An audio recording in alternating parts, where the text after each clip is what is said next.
One, you are live, you are live.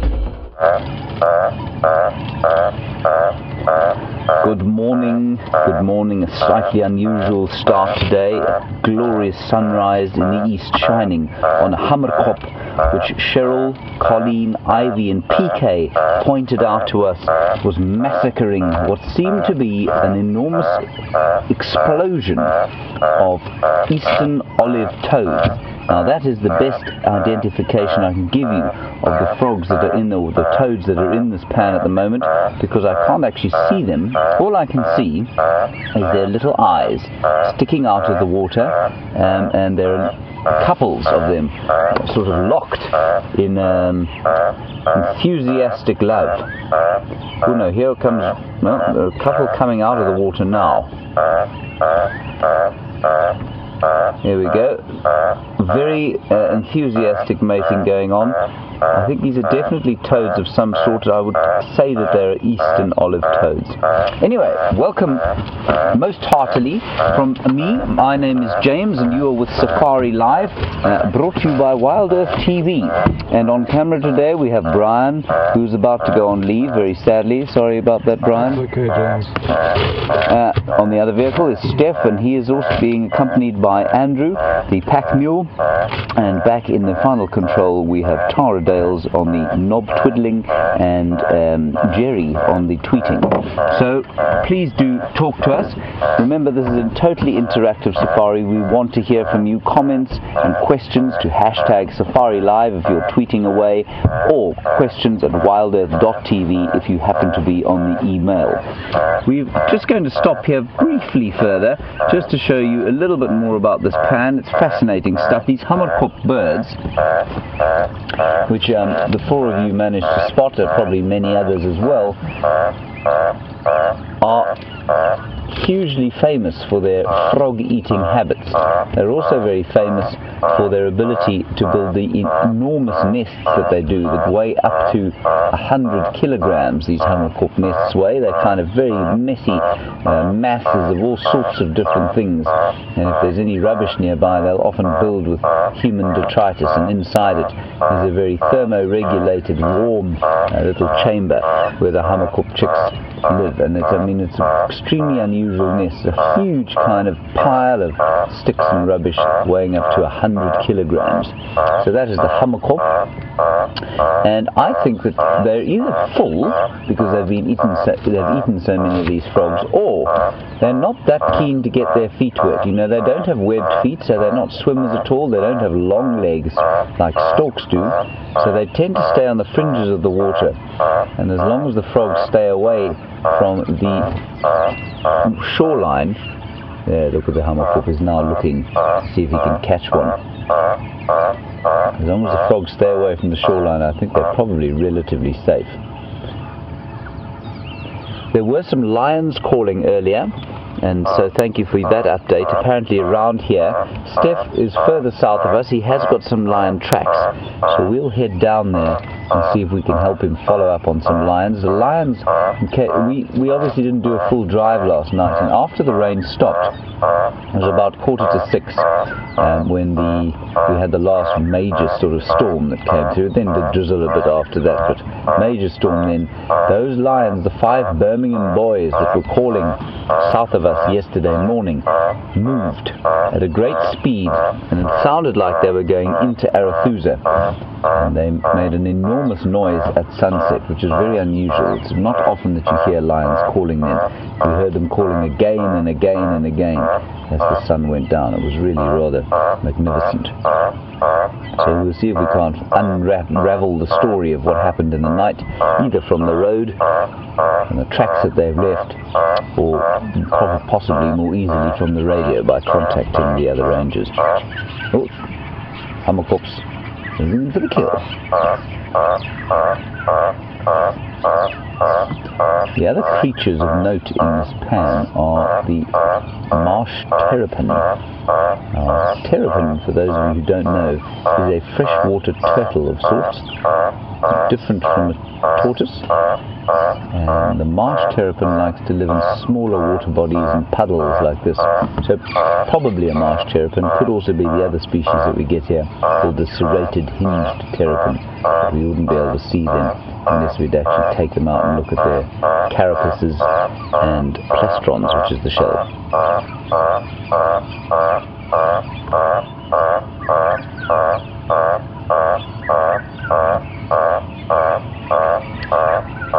And there are all sorts of beautiful noises around us. There's cuckoos calling, doves, of course, grey-headed sparrows, and obviously the frogs are making an enormous noise, a particularly attractive song. And Anna-Marie, you want to know, and good morning to you, how, or have we heard the hamerkop call?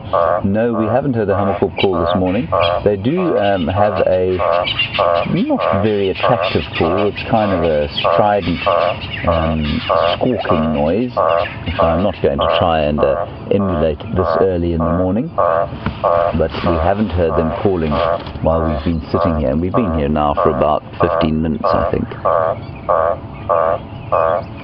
Alright, what I suggest you do is keep an eye on the Djuma Dam cam. I'm not sure where the zoomie is going to zoom, but keep an eye on this pan. I think there might be a little bit of interesting action that takes place here. We're going to head south down Twin Dams Road and see if we can't find some lion tracks, and with any luck, some lions at the end of them. Here we go. Ready, Brian? Marvellous. Let's go. Here we go.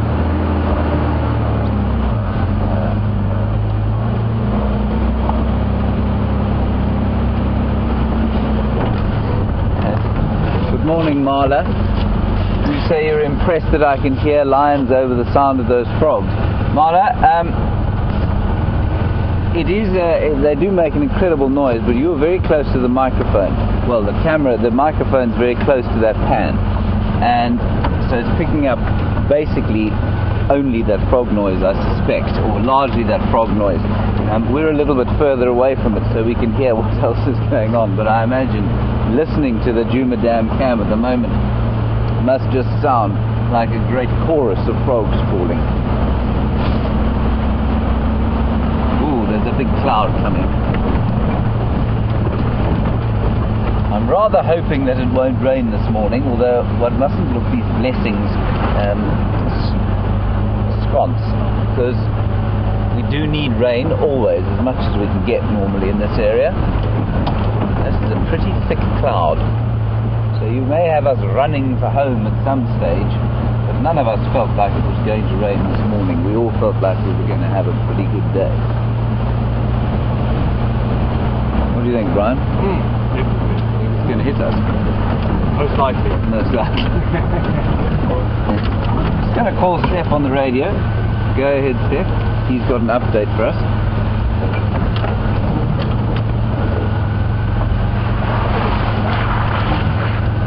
Okay, copy, thanks, Steph. What is your route? Are you going to just follow the track?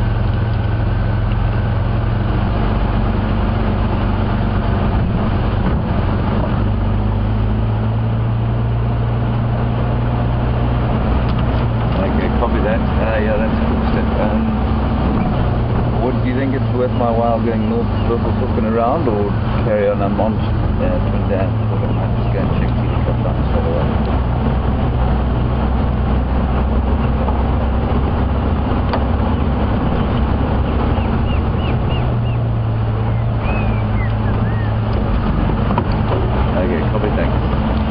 Right, so it's a single male lion that Steph is tracking, and the tracks are heading towards Birmingham Dam. So I think what we're going to do is do an about turn, and Steffi's on foot following them, and he said they're after the last rain. Now the last rain was about 12 o'clock this evening, or 12 to 1, and he said they're on top of that rain, which is good news. Now rain of course affects tracking quite badly. Well, not badly, it just affects it a lot, because the rain clearly washes away the tracks, then it leaves a kind of soft substrate, and the animals then leave very obvious tracks, but as soon as that dries it leaves a crust on the road, and then there are very few tracks left.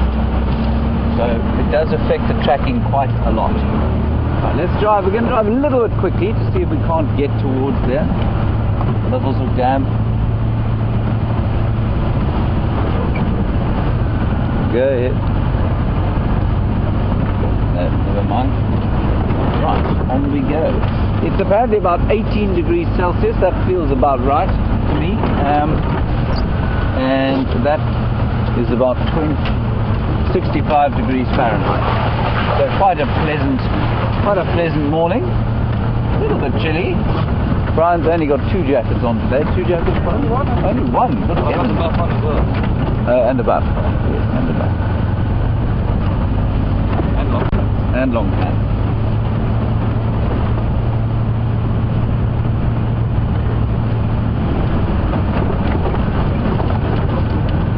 Now, yesterday we got lots of great updates from all of you who pay a huge amount of attention, A, to the cameras, the Arathusa camera, the Djuma Dam cam, and you also pay attention to the social media of the various lodges around here. And one of the things that popped up was a young male lion at Arathusa yesterday. And Clay, good morning to you. You want to know exactly who it was, who that lion was, and is there any update on it? I didn't get an update on it. I haven't had any further news from Arathusa, but I'm pretty sure that he was one of the lions from the Salala Pride, which consists of 3 young males and 3 females, and I suspect that he was on his own there because the pride was split up by a fight with the Nkahumas yesterday evening. Not yesterday evening, the evening before yesterday. So on Wednesday night. The Nkahumas seem to have reasserting themselves in this area, which I think is excellent news, and they are very interestingly with Junior, with the young male that they're with, and the Birmingham boys have not. If this male lion that Steph's following here is a Birmingham boy, I will be quite interested. It might be Junior, except that I think that this lion was roaring, and I don't think Junior would be doing that yet. So, just a brief summary of what's been going on. The Birmingham boys, ooh, that looks like a nasty cloud. That's a pretty vicious grey sky. Anyway, we'll keep going. Fortitude, fortitude. The Birmingham boys have left this area unguarded and unattended for at least, I would say, well, they haven't been back here for about almost a month, I'd say. Now, that means that any other male lion coming into this area is not necessarily going to think that the territory is occupied. And so who this male is walking that Steph's following, I don't know. It'll be quite interesting to see. I think it is opening up the possibility of the Salatis coming down here. The Matimbas, we had a lovely update from Londolozi yesterday, seem to be carving themselves a little niche out of the Majingaland coalition's territory, and that's why we think the Salala Pride has come up here, because the Majingis, not the Majingis, the Matimbas will not tolerate, of course, the presence of those 3 young male lions in the Salala Pride. So it's all rather interesting at the moment.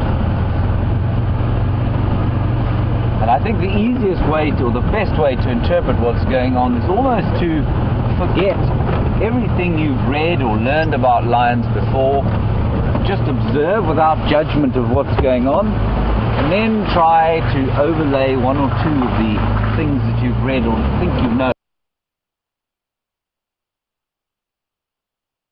Guessing too soon as to what's going on. I've heard some outlandish things over the years. You know, people making wild suppositions about what they've seen and what they've heard, and interpreting things in the most amazing ways. Sometimes they turn out to be correct, but often you just need to watch for a while before we actually try and before we can understand what's going on. But that said, it's enormously fun to try and discover and understand what's happening with the different lion dynamics, all the animal dynamics really.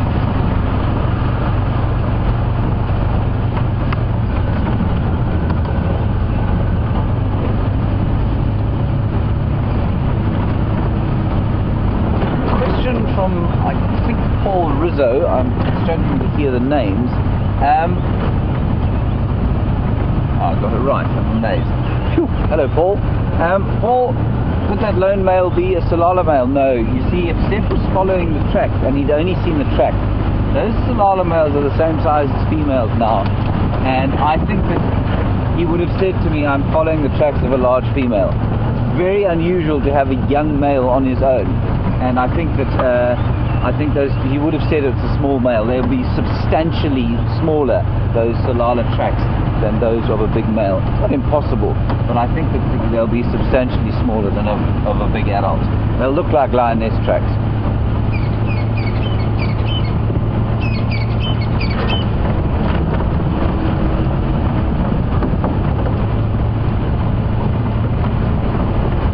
Lovely, lovely fresh morning.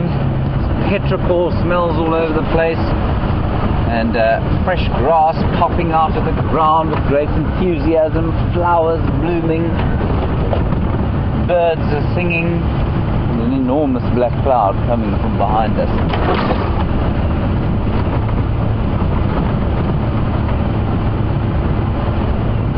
And so the tremendous sense of expectation that abounds on a morning like this is just so wonderful. And you can almost feel when it switches to that kind of lull that occurs during the middle of the day. And by middle of the day, I mean we're talking middle of the day from about 8:30, 9 o'clock here. As soon as the heat builds. I don't think it's going to get very hot today though.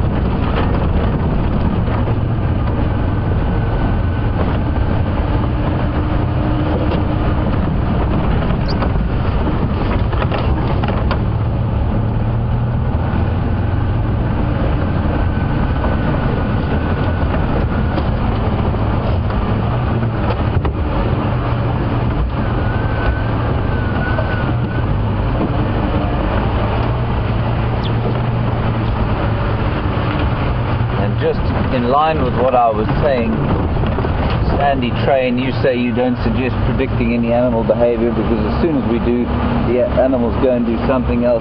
Exactly what tends to happen. I have ended up with much egg on my face over the course of the last few years because of exactly that. Oh, it was a very unfriendly bird. There's a large raptor that's just flown off. I think he is on the flight. Well, there we go, hang on, we'll just get a quick identification on him. Always good to stop the car every so often, have a listen, especially in the early morning. We might get lions roaring. And I don't know what that is. It's got a strange white head. Perhaps a juvenile fish eagle. Too far away, I'm afraid, for us to get a proper identification on him. Yeah. Okay, we're on to the northern boundary, the Buffelshoek cut line. We're going to head due east towards Buffelshoek, vaguely in the direction of where Steph is heading on the tracks of the line. Here we go.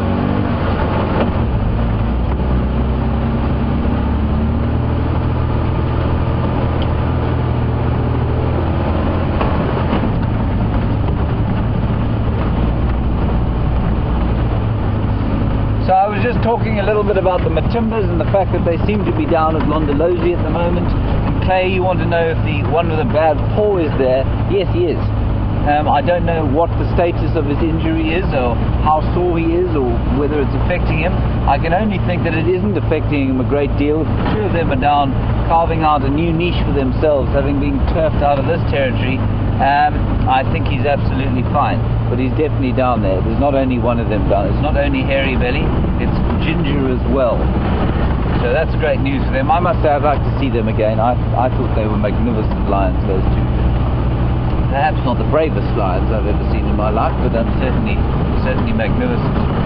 And what's interesting, you know, we say that they've been thrown out of this territory, and we know that lions often do have very violent takeovers of their territories. But what is interesting also is the fact that perhaps, you know, they chose discretion as the better part of valor, and they moved off and went south, perhaps knowing that there was an area into which they could go that you know, was not very pressurized. So rather than stick around here for no real reason, they've cut their losses and headed into a different area. I think that happens quite a lot. I'm just going to get hold of Steph. Go ahead.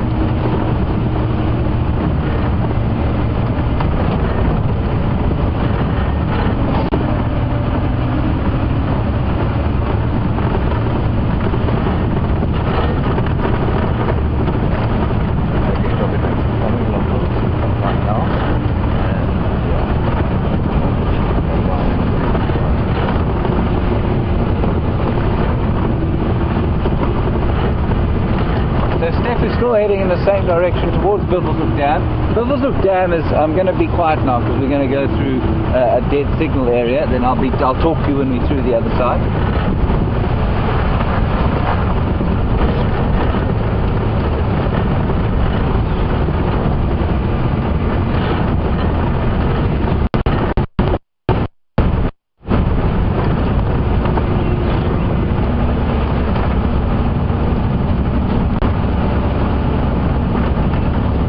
Quite astonishing. That's the first time I've been through that hole and there's been no signal breakup at all. Marvellous news. So, the Birmingham Dam is about, say, 2 kilometers off in the direction that we're heading, slightly to the south, and then just east of that is the Cheetah Cut Line, which is our eastern boundary. Steph is in sort of to the right-hand side of your screen, say, over there. Probably about 2 kilometers away, heading towards, so we're kind of doing a pincer movement like that, hoping to see if this line is here. I've got a nasty feeling he's crossed east out of the property though. Just simply because those lions, when they're on a mission like that, when they're walking in a straight line, they tend to walk quite large distances, but we might be lucky.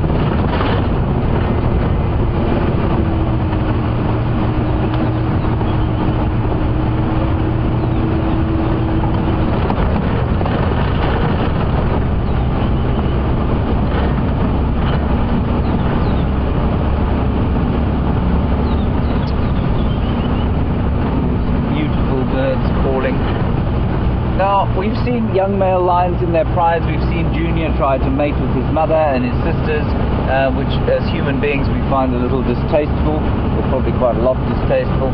And Donna, you want to know, we've had a long discussion about whether it's possible or how long it's okay for lions to inbreed, and we think it's about 6 generations before they start to show defects. And Donna, you want to know what kind of defects those might manifest as. Donna, I think what you'll find is that there'll be much the same as it would be with people. There'll be cognitive defects where the brain function is not quite what it should be. I think also you'll get strange things like odd numbers of digits, so perhaps six claws instead of the normal 5, and that sort of thing. You'll probably get some fairly abnormal social behavior because of cognitive and brain deficiencies, where animals might be a little bit more aggressive than they would be otherwise, or perhaps a little more docile than they would be otherwise. But there would definitely, I think the first thing that would happen would be some kind of mental deficiency, and then after that, probably, odd numbers of digits, eyes one higher than the other, and ears a bit squonk, that sort of thing.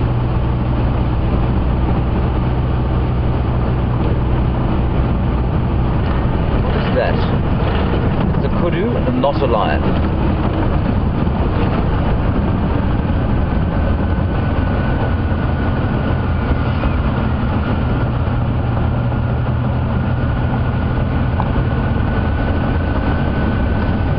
Now, a little while back or so, in fact probably about a month, or no, less than a few weeks before the Matimbas thrown out of this area, we'll just roll forward and have a look at these kudu and just have a listen again. They were seen mating with a Styx female in Kerry in Santa Ana. We don't know if they were pregnant or not, if she was pregnant. It would be about a month probably still before she would give birth. Now what's interesting to me is that if she does give birth, those Birminghams might be conned into believing that they are, that those cubs are theirs, because they came into the area round about the time that she was mated. So that to me is quite interesting.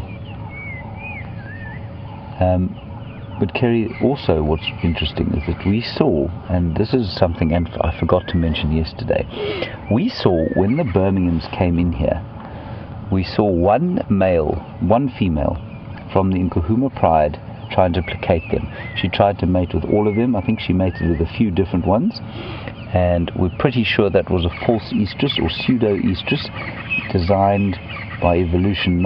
It's not a conscious decision by the lioness, designed by evolution to basically keep the males placated, keep them in the area, and keep them sweet, as it were, so that the Birminghams killed 3 of that pride.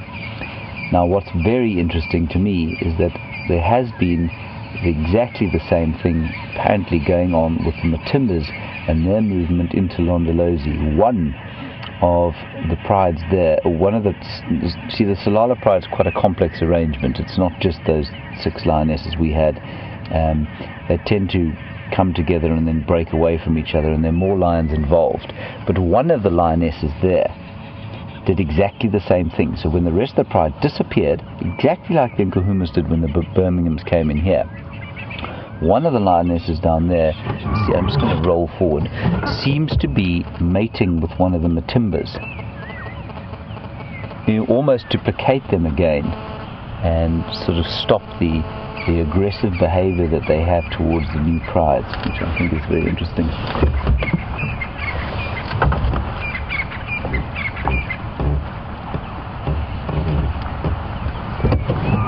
What do you hear? Oh. No. I thought you were saying Tara was trying to get hold of me. Sorry everybody, we do take our phones on drive, and that's because sometimes the communications go, and also they have our maps on them, and you've got to put them on airplane mode, otherwise they go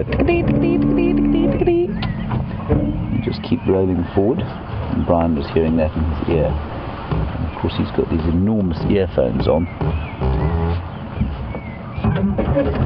Beautiful kudus these. We haven't even mentioned them, we've just kind of been looking at them and talking about the lions. They're quite a large herd, and just, I hope you're absorbing some of the atmosphere of this morning from wherever you're sitting. It's so fresh, and it is laden with expectation. The air is thick with water. My hands are sticky. Are your hands sticky? With sticky hands from the amount of moisture there is in the air. And there's just such a feeling of almost gratefulness from all the animals out here, it looks to me. Everyone is quite calm and peaceful. And I'm looking at the lens now, and I can see that it's starting to mist up because there's just a little bit of heat coming through now with the sun, and that's obviously bringing a lot of the water out.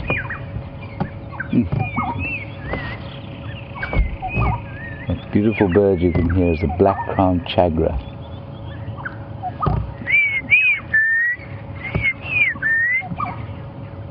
Unless it's a robin trying to take off a chagra, which is possible. Right, let's carry on.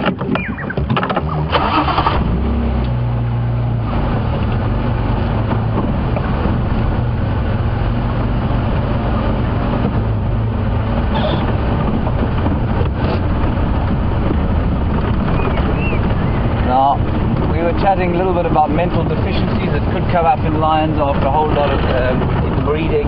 And Virginia in Kentucky, good morning to you. Very good question. Can animals get Down syndrome?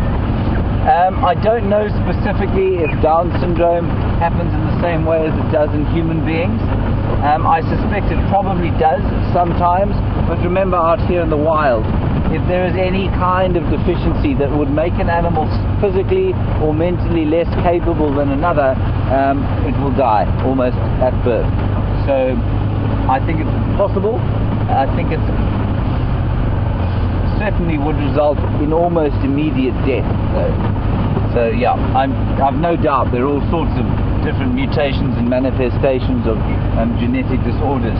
But normally we don't even see them because the cubs would die, or the cubs or lambs or calves would die at birth. Sometimes in an elephant herd you'll find a deformed calf, say with a squonk leg or something like that, and the elephants will try their best to help raise that calf. And I mean, many years ago down south in the Sabi Sands there was a young elephant cow born with knees that bent seemingly the wrong way, and they were just twisted and bent outwards. And for 4 years or so she kept up with the herd, and they slowed down and they kept with her, and eventually they actually left her because she couldn't keep up anymore. The joints eventually seized up and they couldn't function properly, and a very traumatic event occurred where she was eventually killed by a clan of about 20 hyenas, and that was quite traumatic to watch. But there's just, for the herd to have continued to try and keep with her the whole time would have been totally impossible. So it's quite brutal out here at times, quite brutal. While we sit there listening to that beautiful chagra and absorbing the atmosphere of those kudu, and everything seems at peace, you've got to remember that it can be pretty brutal out here. Right, we're now on the cheated cut line, the far eastern boundary, and we're going to drive slowly down this road and just see if we can't spot a track or two coming across either way. So Steph is off there to the right hand side heading towards us, and possibly going to, he should intersect with us, and hopefully he'll intersect with the lion first and then tell us about it.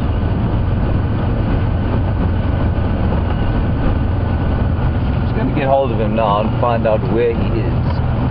Steph, you copy, Steph?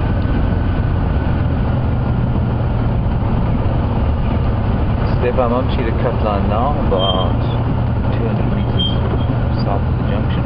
No tracks yet. I'll just keep driving south now.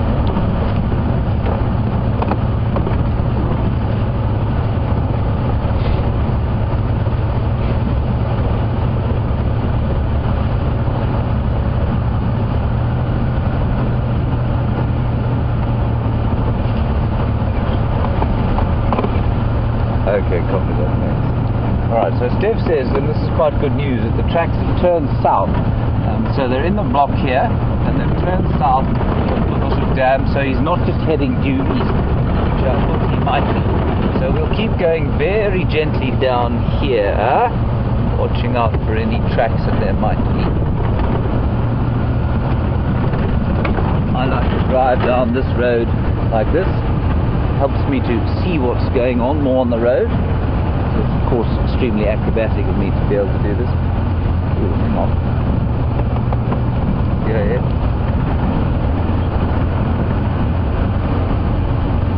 So it's got his tracks.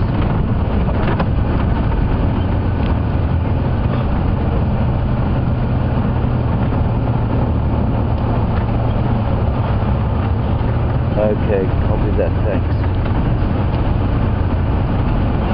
So he does have the tracks now going east.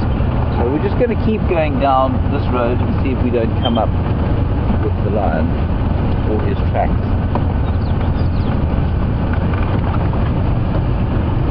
Oh, I think that was them. Hang on a sec. Something went across there.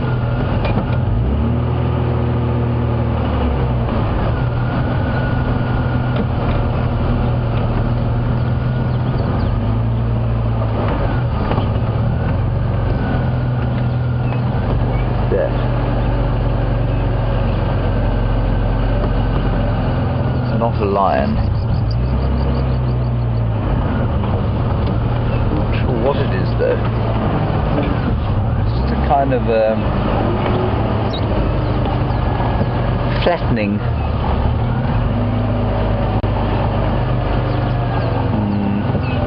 Possibly a warthog sitting down actually. There's some warthog tracks. And maybe he had a brief rest on the road there. Put his bottom down briefly and then pressed on. We'll carry on down the road.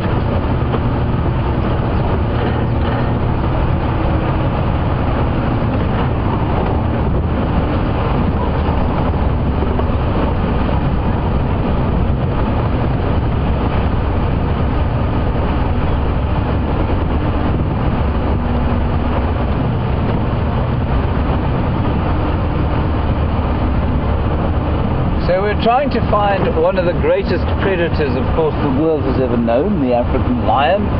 But Michael, while we're doing that, you would like to know a little bit about the eagles that we get here. How many, where do they nest, when do they breed, etc., etc. Many different eagles here, Michael. I'll give you a list of them.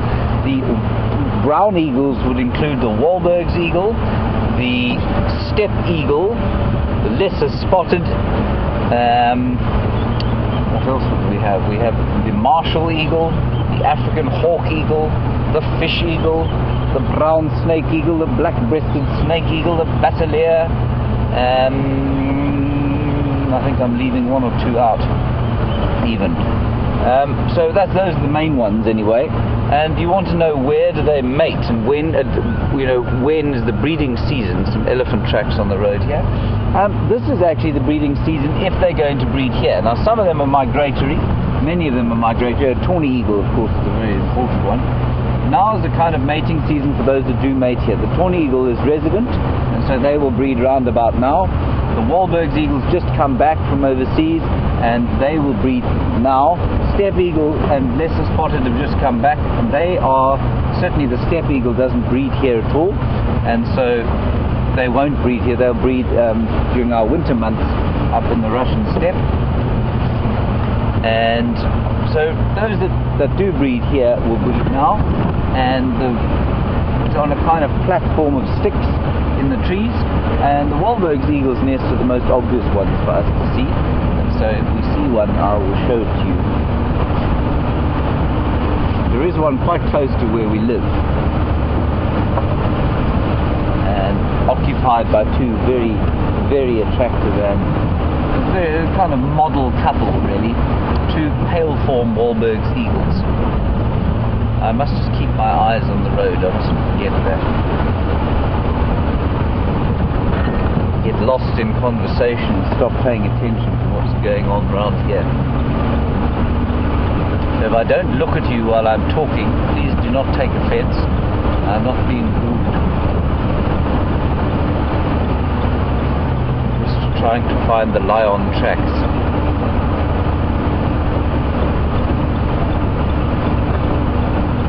This lion is definitely not falling. Steph would have heard him. Steph is he's on foot, so he would be hearing any kind of noise from this lion. I wonder where his cohorts are. Why he would be alone.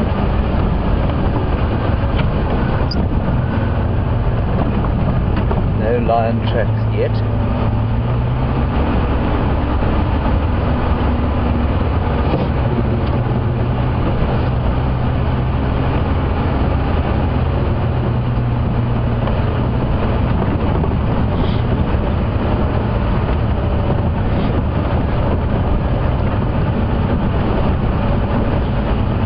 Chatted briefly about the fact that these two lionesses were one from the Nkuhuma pride and one from the Salala pride, trying to placate new males in the area by mating with them.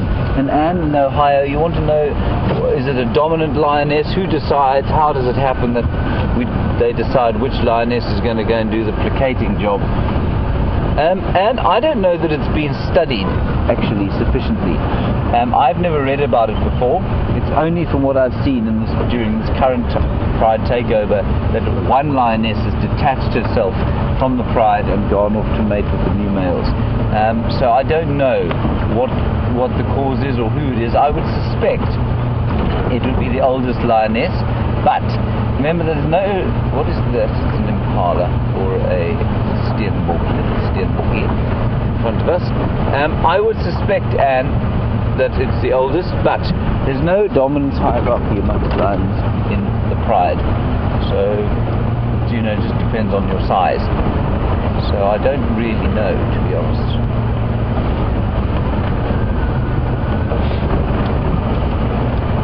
It's just too gorgeous out here.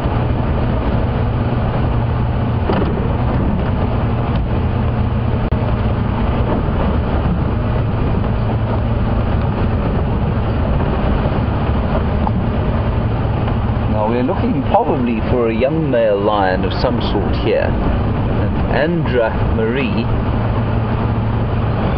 thank you for your question.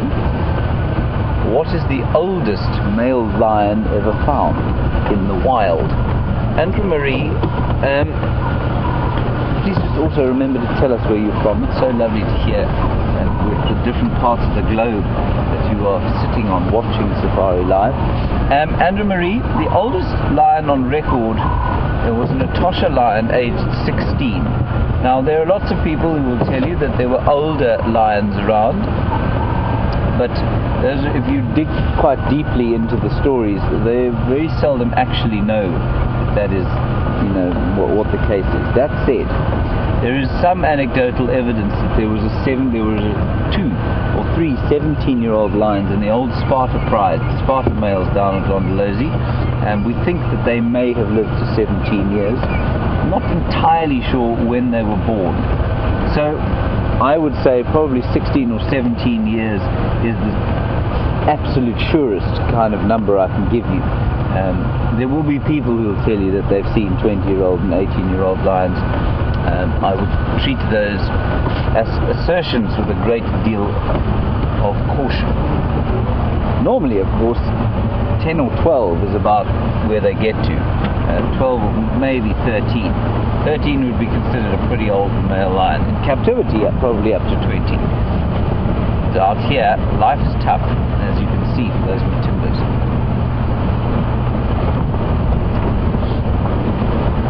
I haven't seen any tracks coming across here, and we're now getting quite close to the southern boundary. We've almost driven the whole of this road. We'll keep going. Badger tracks.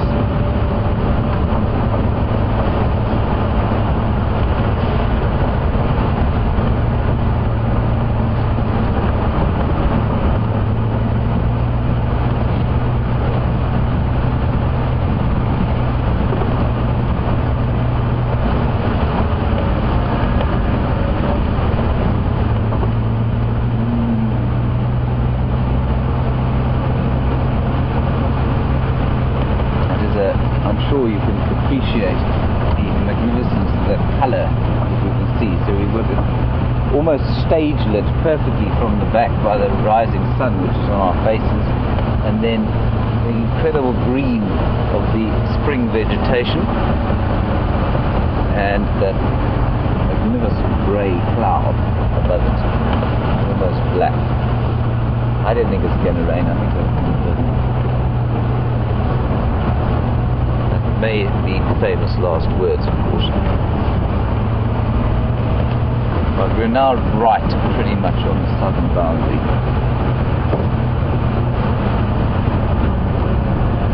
So we'll turn back along a road that goes sort of parallel with this one. Heads, everyone. Look.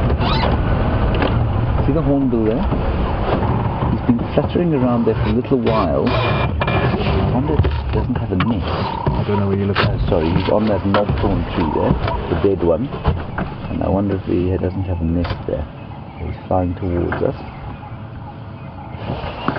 Oh, yeah, I caught him in the corner of my eye, flitting about on that knobthorn.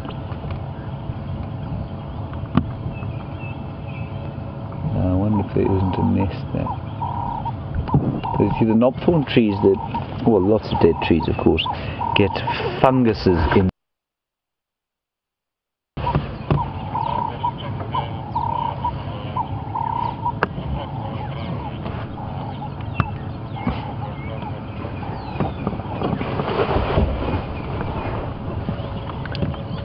Okay, copy that. Yeah, I've driven cheetah cutline. I mean, I'm live, but I'm pretty sure that he hasn't crossed here. I'm going to come back up Leadwood and then Drakensberger Road. Steph is on the tracks. You can still see them, and they're heading south.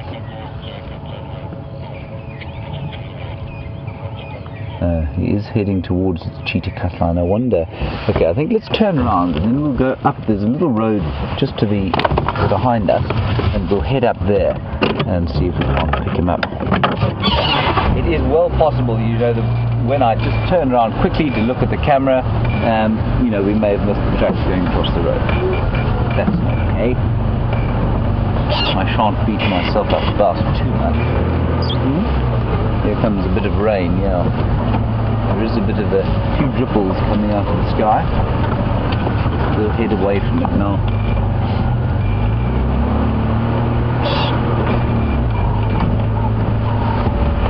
Watch your heads, everybody.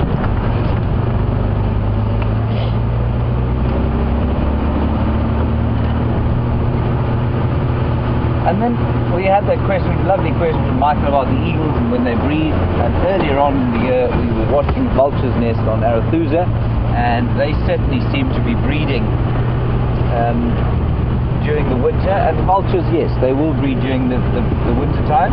Lisa, I think that fledgling that we saw in that nest is probably fledged and gone off on his own. Vultures, not particularly seasonal breeders.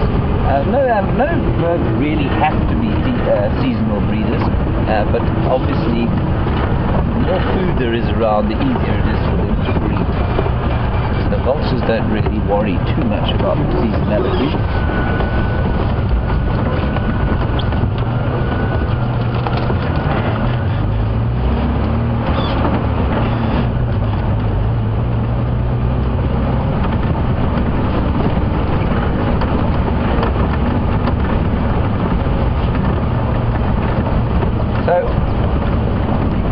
Give you a quick picture of where Steph is so that you can be included in the tracking experience. He is now north of us, and the tracks, he's come through these blocks. Okay, now when that lion is on the road, he's pretty easy to follow because he's heavy. It's about 180 kilograms, and that is times 2.2, well, roughly say just over 400 pounds. So he will leave quite obvious marks.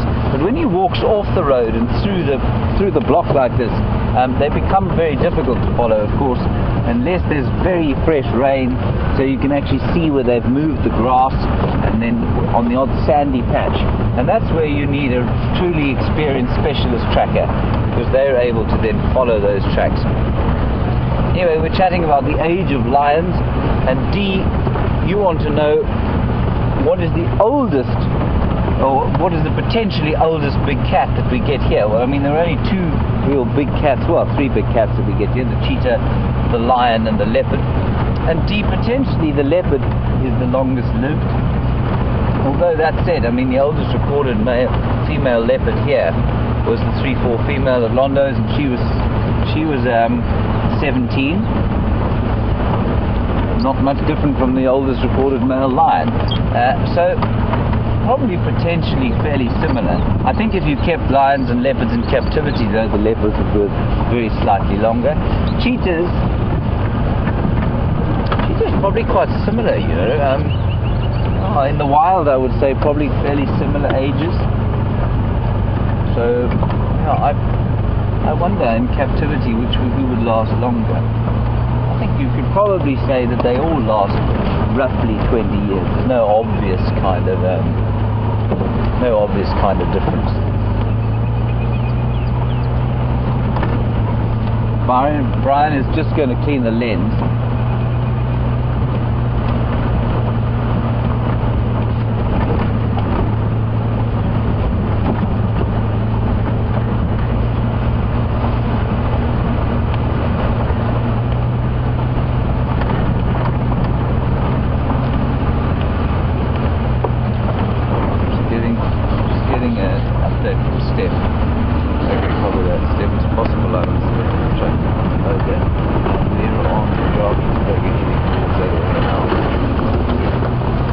Running at high speed. Steph is just down here. I think they were just running because the sun's out. They're not alarm calling, so I don't think they're in any kind of genuine distress. So Steph's just up ahead here. I've got a nasty suspicion we missed the tracks going, I'm not going to blame you, I will take responsibility for that. I've got a nasty suspicion we missed them going east into Tortuga, which is the reserve to the east of us. Barbara, lovely question on a lovely morning. Are the big cats or is there a difference between lifespan of big cats and small cats out here, as there is with domestic animals? Barbara, there is, but I don't think the way that you perhaps are thinking. I think the smaller cats don't last as long as the big cats out here. I think that the average lifespan of an African wildcat, of course, which is eventually what became all of the cat breeds around the world, I think their potential lifespan is probably no more than 6 or 7 years, maybe up to 10. And of course, because they're so secretive in the wild, it's very difficult to actually tell. It's not like with the lions where you can follow them from cubs to adulthood. There have been plenty of these cats raised in captivity in rehabilitation centres and that things, those sorts of things. I think these tracks have crossed out. Never mind. And so the servals, caracals, and the small cats, I think you'll find substantially less than the bigger ones here.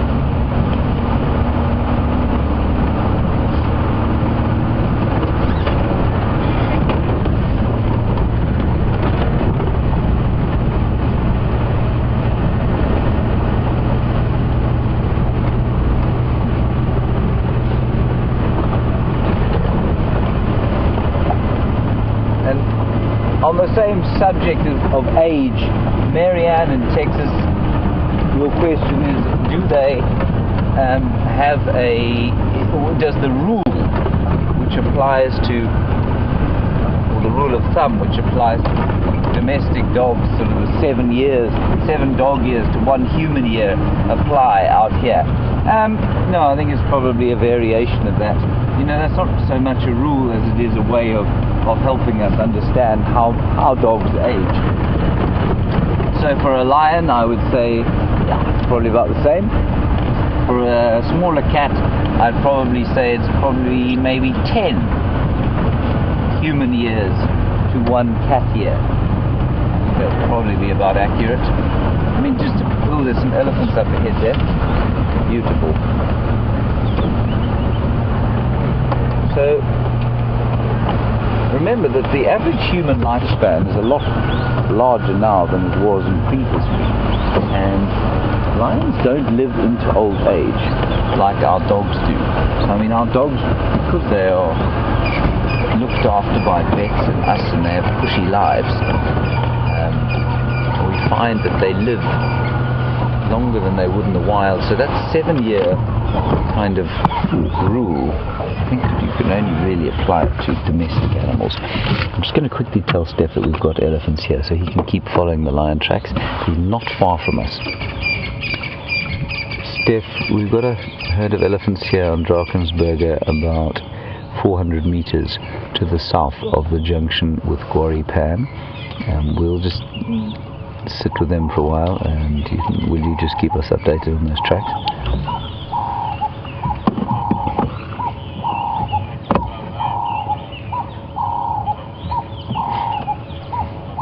Yeah, it sounds like those tracks have crossed over.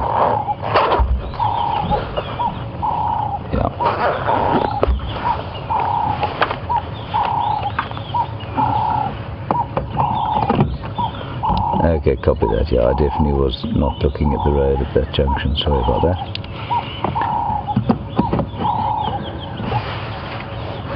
So he has gone east. I'm afraid that lion straight into Torchwood. Apparently very, very fresh right now. We probably missed him by a minute or two. So where the rest of the lions are, nobody knows, and the radio's been very quiet today. Anyway, let's go a little bit forward and see if we can't get a slightly better view of these elephants reveling in the new dawn light.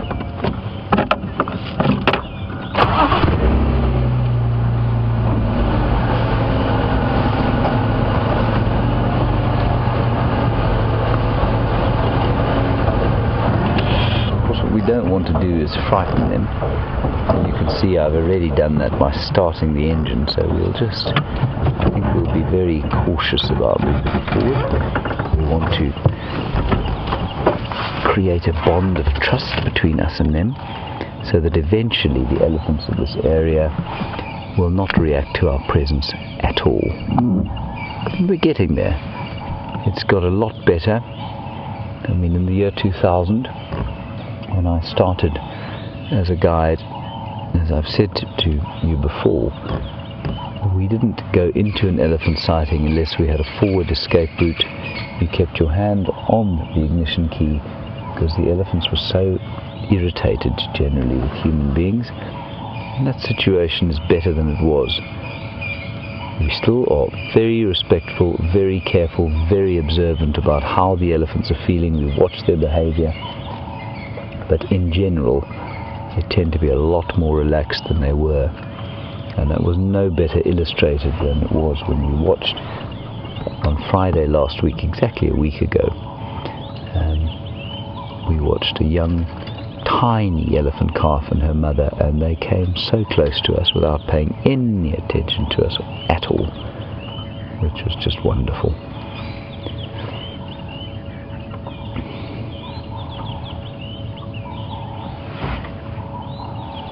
Feeding very quietly, and you can just hear it's so amazing. As the sun comes out, the birds go crazy after a night of rain. Robins calling, chagras, doves, sparrows, something called the Steerling's wren warbler, the ubiquitous and very stridently loud francolin. You might be able to hear that Steerling's wren warbler going tick, tick, tick, tick, tick, tick, tick, tick.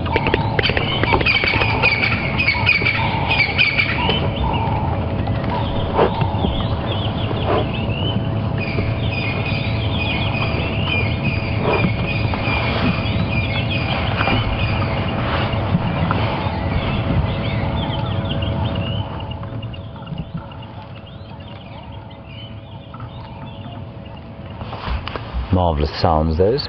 So what we do there, in case you wondered why suddenly you could hear so much more, is that when we want to listen to the birds, Tara just flicks up the volume a bit, and now we are back to normal, so I can talk to you in a normal voice. So this is quite a young cow, and that kind of, you've watched her there do that sort of sloping walk. That kind of, she sort of, well, I think that's her calf. Look, so vicious. What a big boy.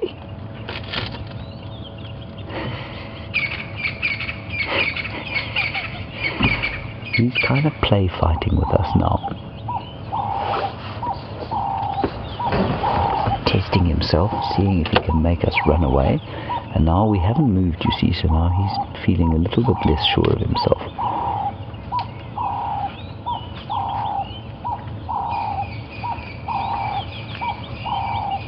Isn't he sweet? Look at him.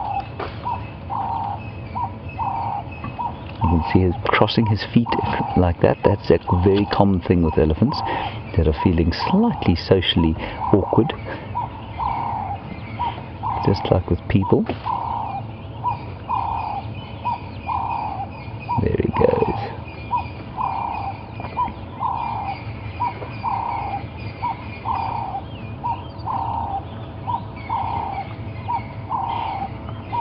So sweet.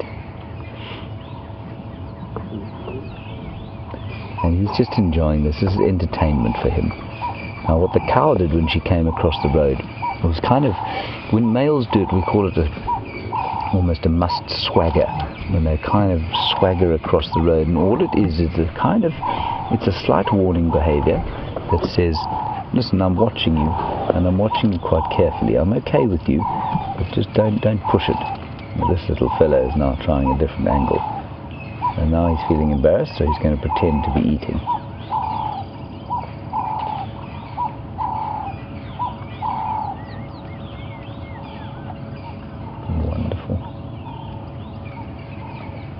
Just learn to use his trunk properly.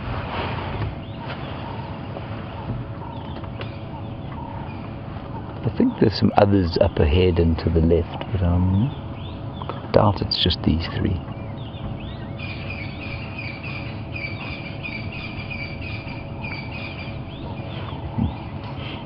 But that little chap, perfectly framed by the bushes and lit by the sun, just wonderful.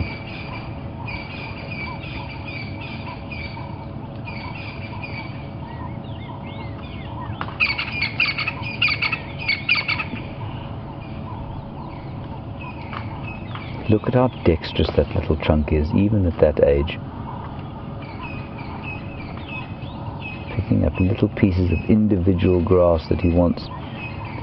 The elephants will be very happy now that they're able to feed on the grass, because they'd rather eat grass than this heavy, woody material that they've been eating for the last few months. And now with a bit of rain, they'll get a lovely flush from the grass. This cow is probably about 20, and I suspect that the youngster is her first. She's not nearly as big as she's going to get. And we've been watching these trees taking an awful hammering over the last little while, and that has not ceased. So that's a young knobthorn tree, and she's going for the roots of it now. And the fresh shoots, of course. Nasty, nasty thorns on it. But not for elephants. They don't really seem to feel them, nor do any of the animals out here. I've seen squirrels and monkeys running around in knobthorn trees amongst thorns that you and I wouldn't put our hands near because they'd be ripped to shreds. So she is sitting about probably only about 4 meters from the car, which is fantastic, about 12 feet if that, probably a bit less. Just having her morning constitutional in front of us, very unembarrassedly. Oh, lovely, you can hear the thud of the fresh dung, which after the rain we've had now, and after the warmth that is developing today, I think is going to result in a huge number of dung beetles coming out in swarms.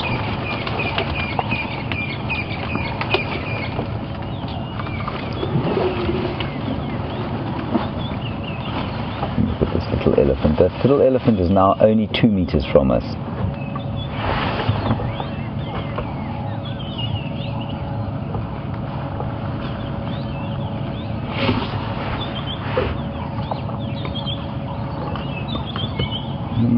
Many of you will know of the existence of a calf known as a wrinkly bottom because of his wrinkly bottom and wrinkly skin.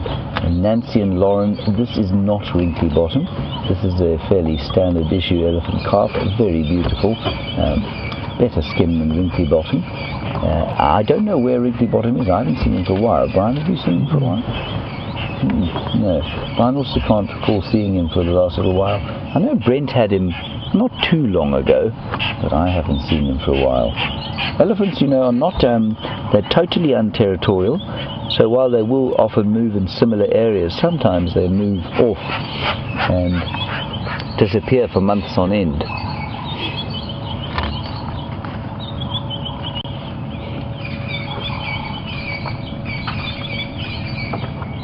And I was just describing that tiny little baby elephant that we saw yesterday, or last Friday. I'm not going to move back, we will disturb them, so unfortunately you're going to have to deal with the picture that you have of the aerial. Sorry about that, that's my fault. Ellies, we haven't seen that little elephant again, and thank you, it was indeed my birthday elephant, and I haven't seen him again. I think they're around Arathusa and Elephant Plains. I think that's where that herd is at the moment.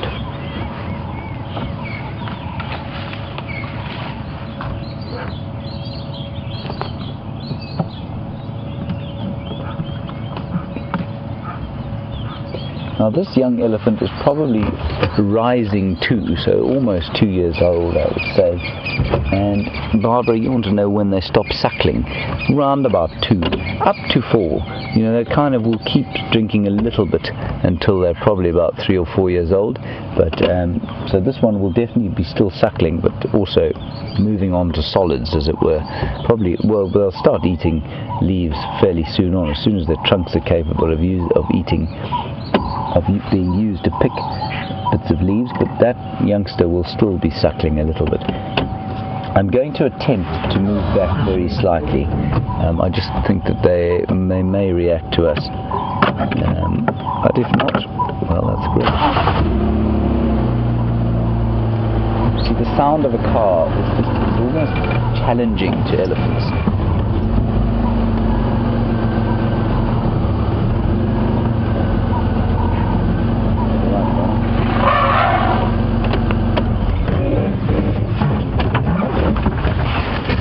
So the big thing, if you ever come out here, look at that sweet little thing. If you ever come out here and you can drive around the Kruger Park on your own, nobody was going to give you too much in the way of instruction as to how to react when you see an elephant. The big thing is to understand that an elephant, if it gets close enough to you, often they're coming just to investigate and have a look. I mean, if they're charging at you, you know exactly what they're saying. They're saying back off and go away and don't come close. But once they get to within a certain distance and they're investigating you, the worst thing you can do is fire up the engine, because the engine, of course, is noisy. And often elephants will interpret that as a challenge, which you don't really want. You don't want to be challenging an elephant at all.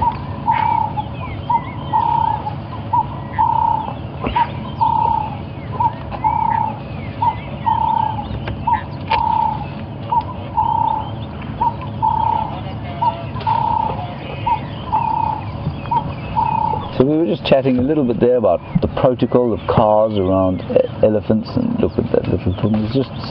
He's entertaining himself. He's close. He's about a meter from Brian there.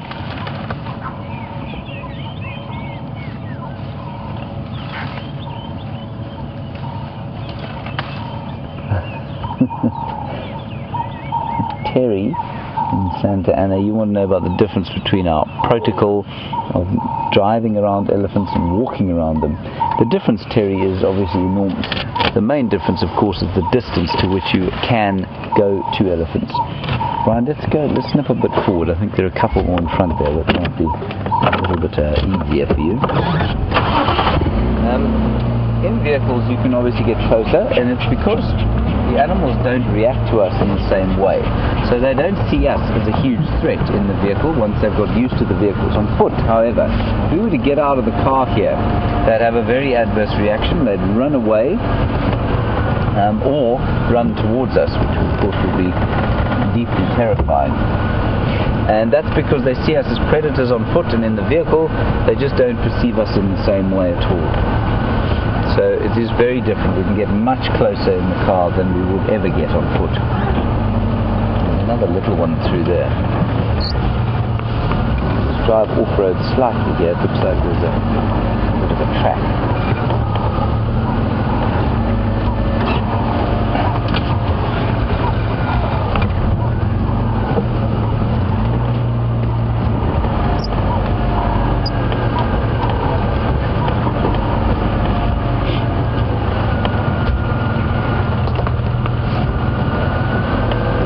These guys are going into some thick bush, so I'm not going to follow them. I'm going to go back into the other ones.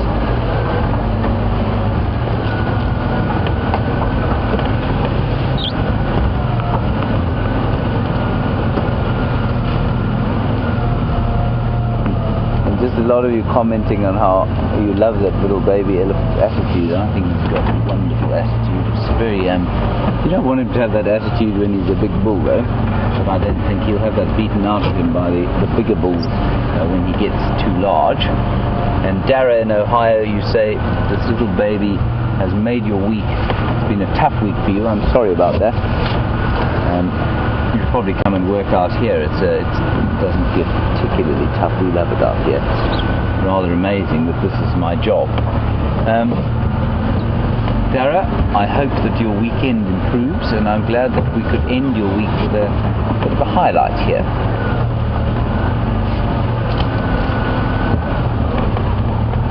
Stop here.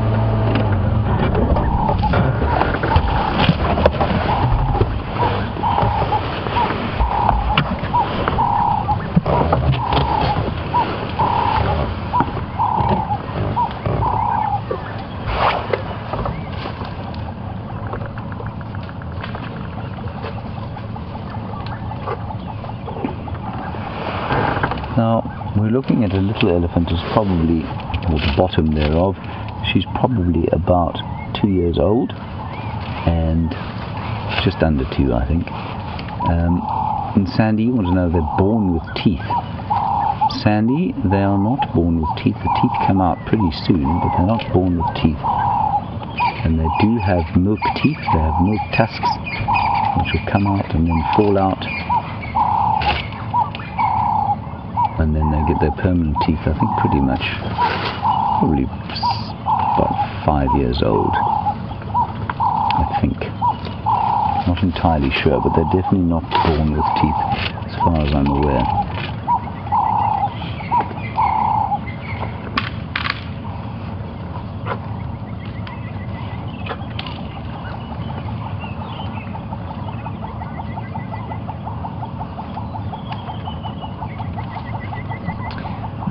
Now, there's an interesting thing that happens with all herbivores, of course, and that is that none of them produce the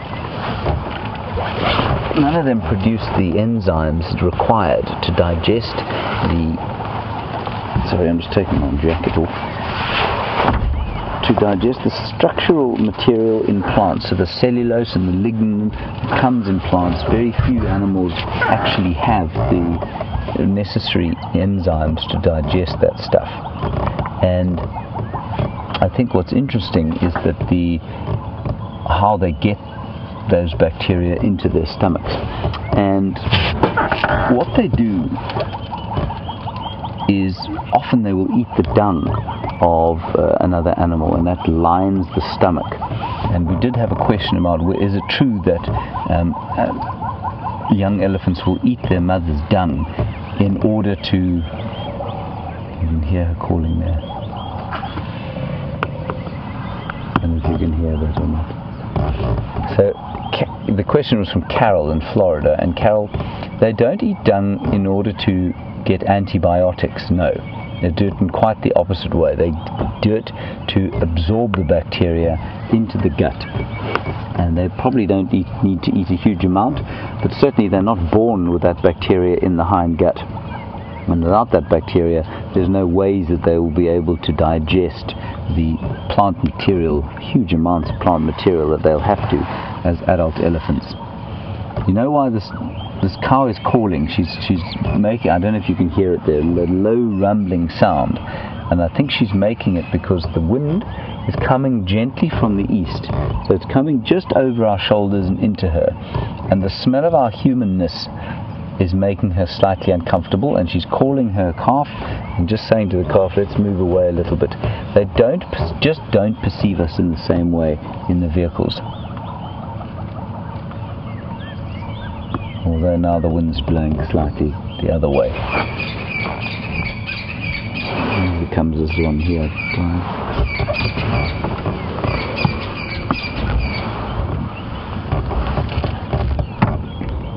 And as Paul has rightly pointed out, thank you Paul, she does seem to be keeping a close eye on her baby. Elephants are fantastic parents. They are very aware always of where their youngsters here is probably very aware of exactly or very aware of where all the others in the herd are, and so they are absolutely brilliant parents, and she'll be completely aware of where that little calf is, and the calf has now gone to join her. I'll sneak a little bit forward and we'll give it a look.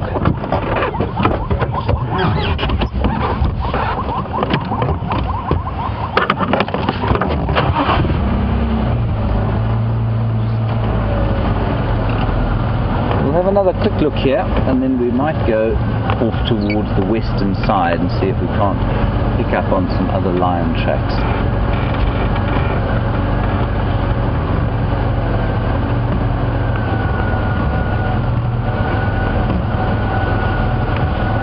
They're hiding a little bit there. There are a whole lot more in front of us. It's quite a big herd of elephants.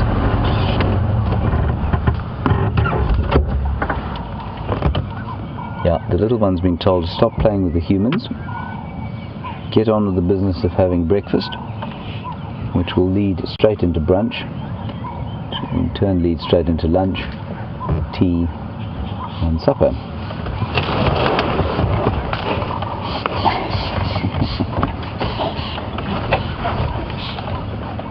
I'm just laughing there because I dived out of the way to get out of the way of the cameras that came past.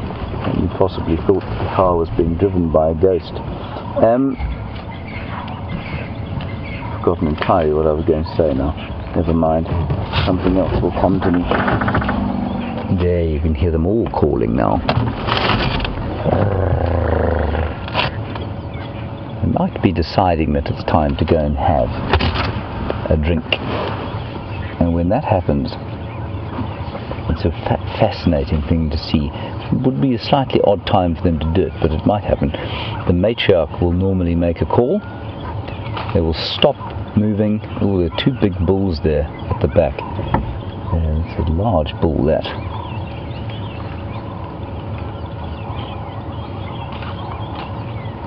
The matriarch will make a call. She'll make a kind of low rumbling noise. Everyone will stop eating and then they'll just move off towards the water. It's an amazing thing to see. I think that's a bull. No, it's not. It's a cow with big tusks.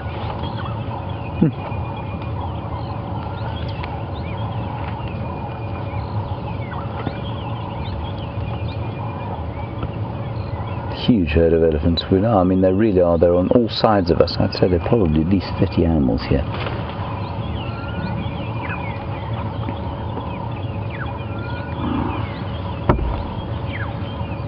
All of the communications coming from that young cow, I can just hear her. She's off to our right hand side, the one that we were watching with her calf, and she's talking constantly to him.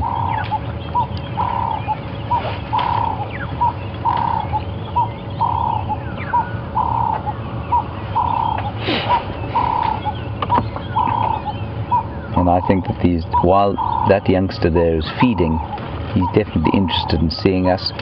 And I think sometimes, you know, these guys here have grown up completely in the absence of any kind of aggression from human beings. I remember up until 1996, they used to cull elephants in the Kruger National Park, and that's what made them so sort of generally irritated with people, and that's why it took so long afterwards to regain their trust to a certain extent. And these youngsters, excuse me, bug flying in my throat. These youngsters have grown up without any of that, so I mean, I've no doubt that they have been communicated to by their parents about the dangers of human beings, but they're generally just a little bit more chilled out than the really old elephants in the area. And we often have questions about elephants' memories and whether they can remember. I don't think they forget anything, to be honest. I think if they have a bad experience, they definitely remember it, and it takes a long time for them to, you know, if they have a traumatic experience, it takes a long time for them to get over that. I'm just going to wait here and see what plays out.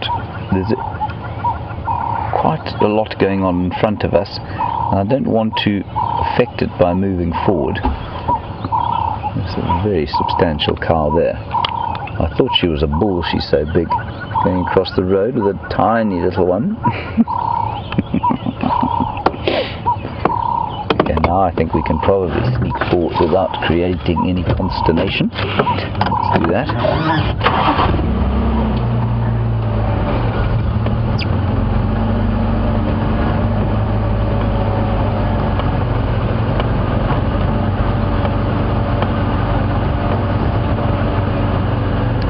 Now Now, you may have noticed as we got very close to that little one just now, maybe you noticed the colour of his eye. And Marianne in Arkansas,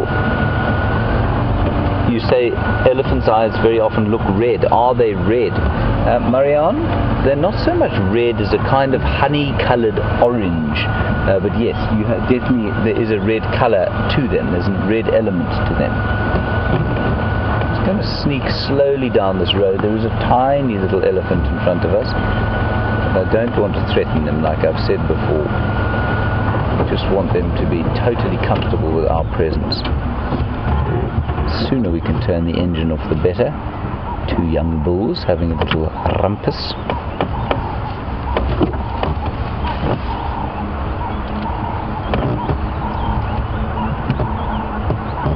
That is a vast cow up front. She is huge. Absolutely huge.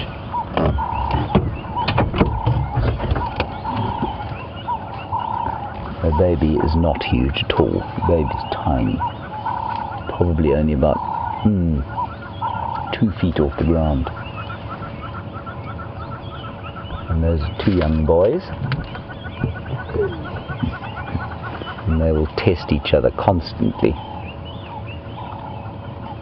Just like two young human boys would. It's so similar. The more I watch elephants, the more similar they are to human behavior, I think. Right, let me just sneak a little bit further forward so we can get a look at these ones to our right hand side.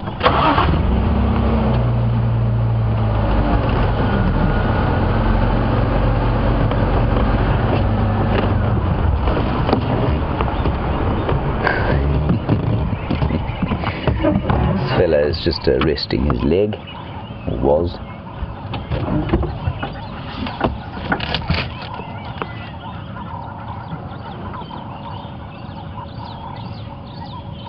Just going to find out quickly from Ephraim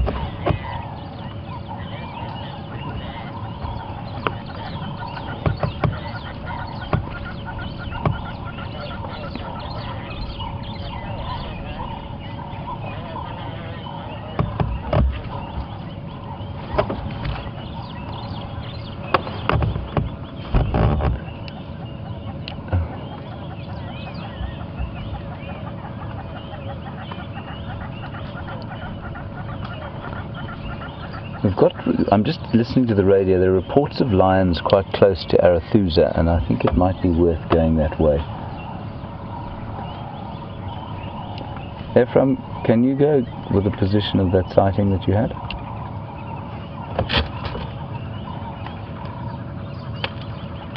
Ephraim?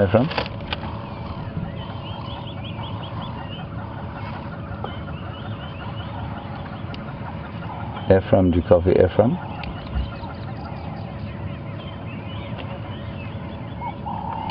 Good morning, F.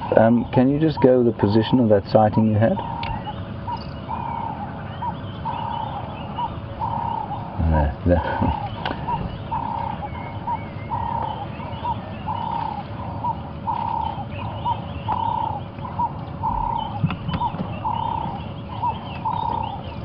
Alright, I think that we need to leave these elephants now. I'll tell you why.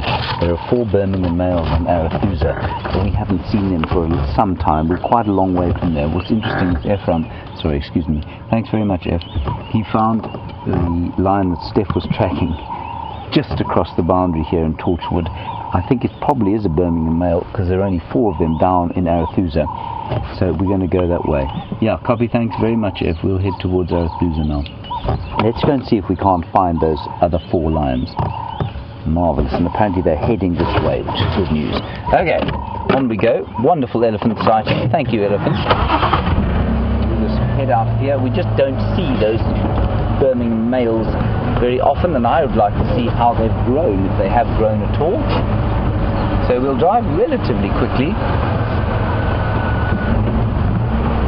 Not just yet, because of course that enormous cow elephant with her baby are not far from here. We don't want to go past them and create consternation. Another youngster coming across the road. There we go. Through. Just elephants dotted all over here. It's so wonderful. Alright, on we go. Let's go and see what those lions look like. They still look like lions.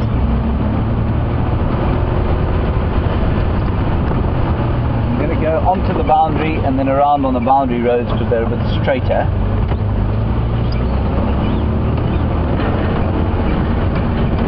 We won't be weaving around the place.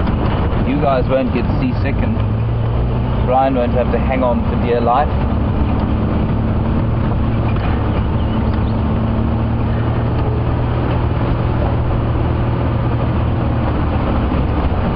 Heads.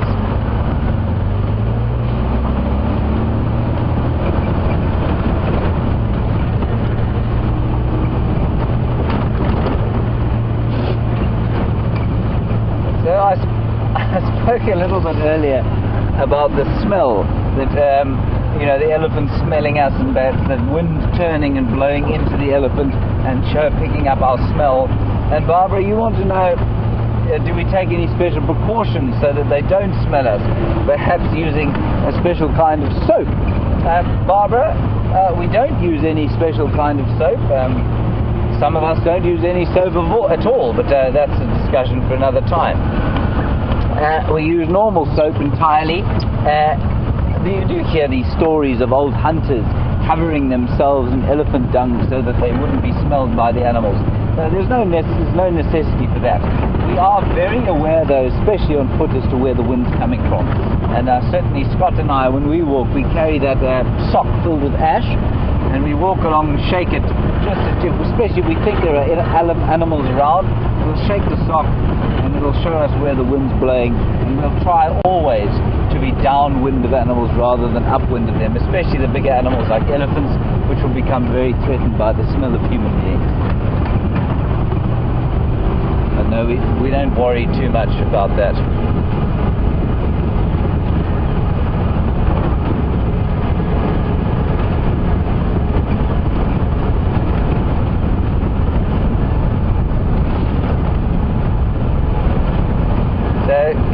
John, you say the boys are back in town? Well, we hope so. We're not there yet. And X-Ranger, can't say this is the first time I've heard someone say this. Certainly the first time on Safari Live, though. You say, woohoo, home James, and don't spare the horses. I shan't spare any of the horses, nor the jigger. Can anyone actually tell me where that expression comes from? Home James and don't spare the horses. I'd be fascinated to know. Oh dear, here comes a vehicle. There's going to be a great conflagration of traffic. I think we're going to just ungentlemanly like pull ahead in front of them. Oh yeah!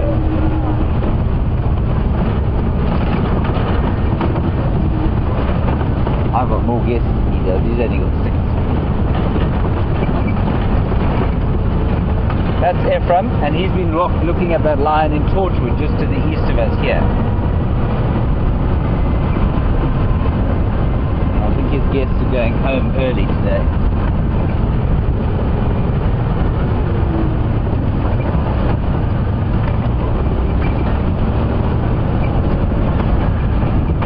So if it does get a bit wobbly and the trees start flying by, it's because we are driving a little bit quicker to get to Arathusa. I don't know where they're going to go, those lions, and I think they're quite close to the kind of southern boundary, so we need to get there as quick as possible,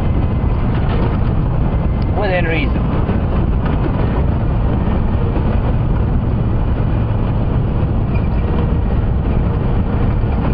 A very concerned and kind question from Donna, who says, do I get salt being bounced around in the vehicle daily? There are 2 aspects to this question that are interesting. The first is that you obviously only see me in front of the camera. The people that take the most hits from the driving back are the cameramen. They are on a kind of, watch your heads here, bench seat at the back, and they sit right above the sort of rear axle, and so they get thrown about far more than we do. And I think, Brian, I mean, sometimes you guys do get stiff and sore from driving around, especially if we have something like a wild dog sighting and we're driving very fast and throwing the car from side to side. There's nothing, there's nothing breaking their movement from side to side. So I think they get very strong core muscle from doing the work that they do. So Donna, yes, I'd like to tell you that my life was dreadfully tough and we get sore from being thrown around in the vehicles. But no, the cameramen are the guys who take the real hit from these tearing around fast to sighting. But they're okay. They get by. Yeah, we try. We try. Brian's going on leave, so he's not leave the driving job.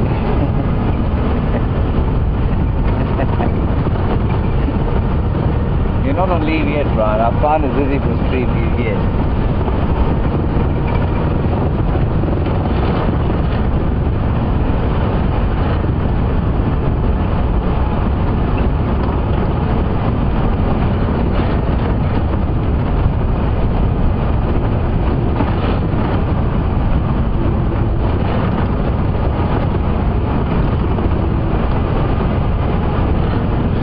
For the tracks as we go.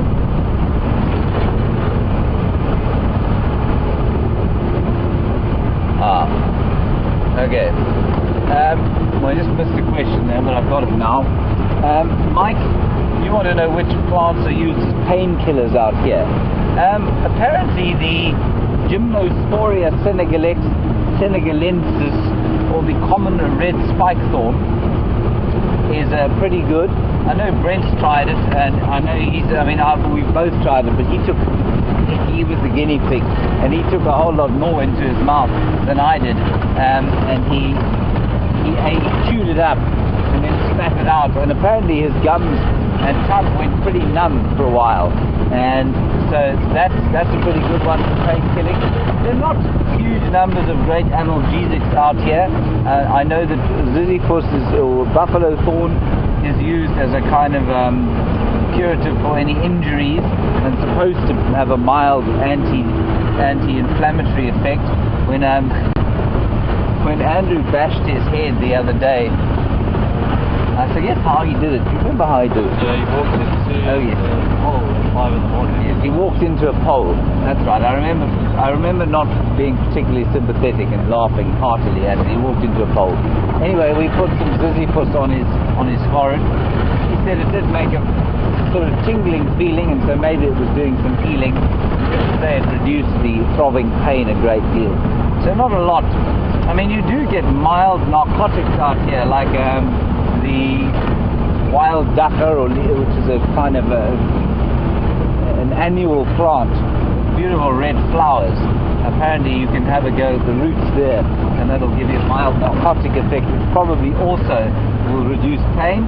And likewise, one of the plants that they eat in East Africa quite a lot and up into the Middle East is a plant called Catha edulis, or kat, K-H-A-T, and you can find that sometimes here. It's a slightly different variation, but if you chew that, I imagine if you were in a lot of distress, it might reduce that slightly. So otherwise, not a great deal of discipline lurking around. That said, some of the bark apparently has what they call, I think, salicylic acid. Some of the bark of various trees out here, which is an active ingredient in aspirin. And so if you knew how to extract it and you had a chemistry kit, you could probably make yourself an analgesic. But I think there are very few plants out here that you can just chew to feel better.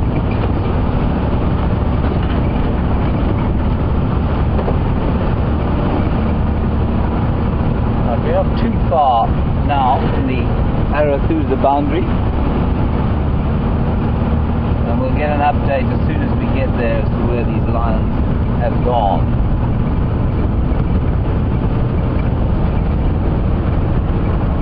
The vehicle is still behind us, so we're going to drive a little bit faster.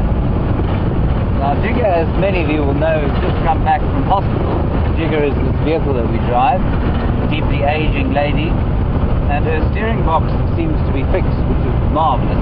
She used to, it's quite an art to drive at this sort of speed along a road like this, because she would suddenly decide that she wanted to go south or north line you'd have to correct without swinging the back out. And she's certainly listening a little bit port and starboard as she does, but not anything like as badly as she was.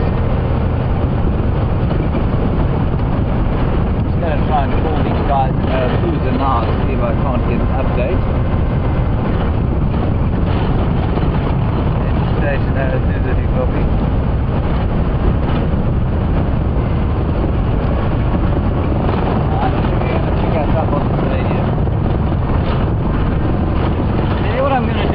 Stop here. I'm going to let Stefan go past us.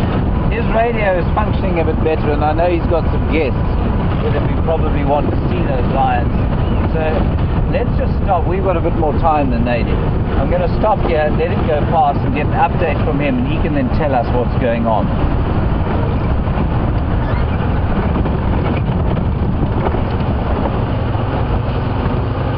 Let me just stop here and try and get an update from him. He's coming past us now, because it's pointless us just kind of driving in there and bungling about if we can't hear what's going on the radio. It's very embarrassing driving into a sighting and not knowing what's happening. Let's just try and get him to stop. Aye, iko minjani? Tingala tikwi. Okay. Tingenile la. Okay. Utativona. Yeah, this is a power line. Okay. Na radio yame aitiri gachi. Guna vangachi kwala. All right. Yeah. All right. Ntabulanza we. All right. Okay. Right. So Stefan will go in there. He's got a better radio. He'll be able to tell us how many cars there are there. We're just going to drive slowly in there for now. They're not far from where we want to. They're not far from the boundary, and they're also not too far south. So I think we've probably got a good chance of seeing them. So I don't think we're going to rush, because what I don't want to happen is for us to go in there and have to then leave immediately because there's a whole lot of other vehicles trying to get in there. So let's just take a leisurely jaunt along the road. Yeah.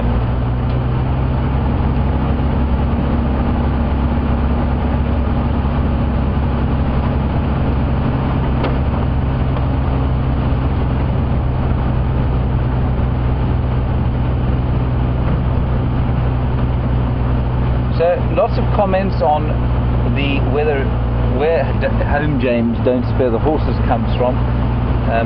Lisa, I think you said it was Clint Eastwood. We've had votes for John Wayne.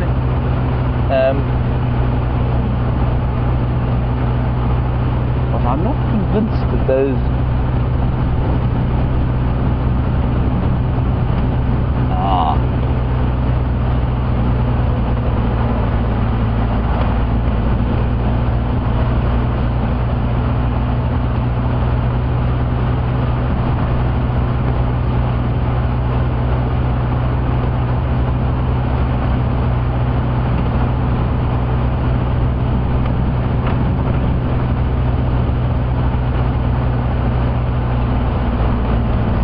Jeffrey and Austin and RC and X-Ranga, you've come up with a solution to this question, and apparently there was a myth or an apocryphal story, if you like, that Queen Victoria had a coachman at one stage called James Darling, and she couldn't call him Mr. Darling, and so she used to call him James.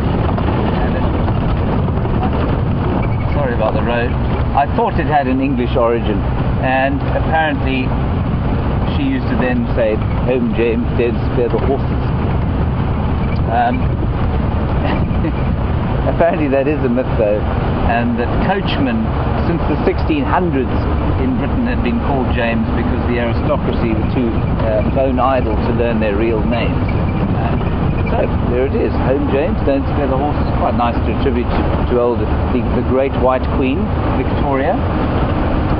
Right. Stefan Winterboer, the great naturalist, is now on foot. He's forgiven us for driving over his lion tracks. He's on foot with an interesting bird. While we go to these lions, you go across to him, and I'll see you just now.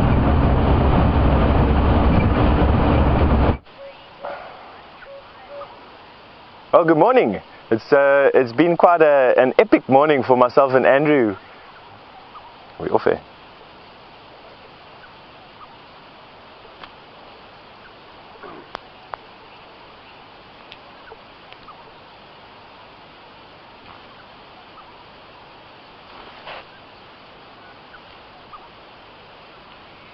All right. Please excuse me, I thought that we were off air over there and things are going crazy here this morning. But good morning from myself and Andrew. We've been on foot tracking a male lion this morning, and what started off as we had absolutely no signal, we ended up a good 1.5 kilometers away from where we started. But nevertheless, let's get the bushwalk on the go this morning. And the first thing that we're going to show you is an African, we had to show you, was an African cuckoo. Alright, so my African cuckoo flew away. What a pity, but nevertheless I have got something else that I wanted to show you over here. Something that I found, literally, could anything more go wrong with my walk at the moment? It's the largest ant that we actually find over here, barring a robber ant. So there's just 2 of these guys. They're like so difficult to lose in actual fact because they're about 1 inch long. Let's have a look. He's not under here somewhere. Busy hunting inside here. Andrew's chasing away all my stuff that I wanted to show you here today. Anyway, let's not dwell around too much with what we've lost and go and look for something more. Come with me. What actually drew me to this tree was the fact that I found a violet-backed starling pair. Now, this time of the year, they've come in all the way from the DRC, the Central Equatorial Africa, and they are looking for holes in trees to nest in. And I think that this pair is trying to nest in this tree. And what I want to do is see if I can find them for you, so that I can show you how pretty this bird is. Easily one of the prettiest birds that we have out here. And let me see if we can see him in the tree over here now. As we stopped, I was watching the female was silhouetted against the sky, and they seem to have moved on. How's that for luck? Shows you karma. I mean, one of those things. Male lions that are walking away from us, birds that are flying away from us, ants that I can't find right in the open. Anyway, let's move to a different area. Come with. So you'll notice, for those of you who are joining the walk for the first time, that I do have a rifle. I carry it with me. It's a tool of the trade, so to say. It's basically just a piece of safety equipment. Nothing to concern yourselves over. Myself and Andrew, the last thing that we want to do is get into a position where we actually have to injure ourselves or an animal. It's not what we want to do. We're just out here to enjoy the bush, enjoy being out on foot, enjoy the peace and quiet that comes with being on foot in a beautiful place like this. And we've come into a new area for the walk actually.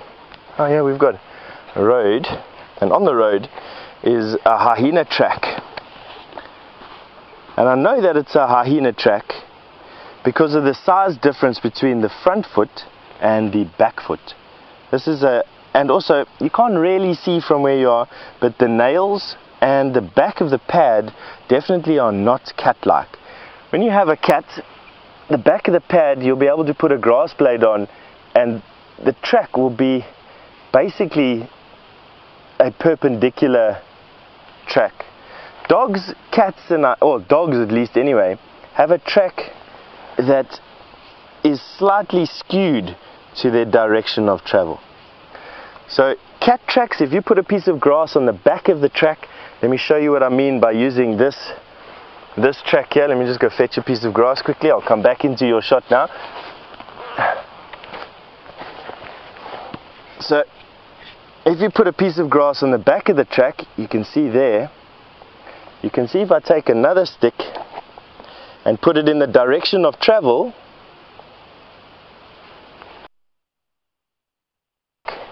and you put it at the back of the track, it would be straight, and the direction of travel would be like that, using a stick. Something more like this. So that's how I know it's a hyena without too much detail. Now hyenas here, the more common of the one is the spotted hyena that we find here. They have outcompeted the brown hyena in the Kruger National Park. People have a variety of different theories about it.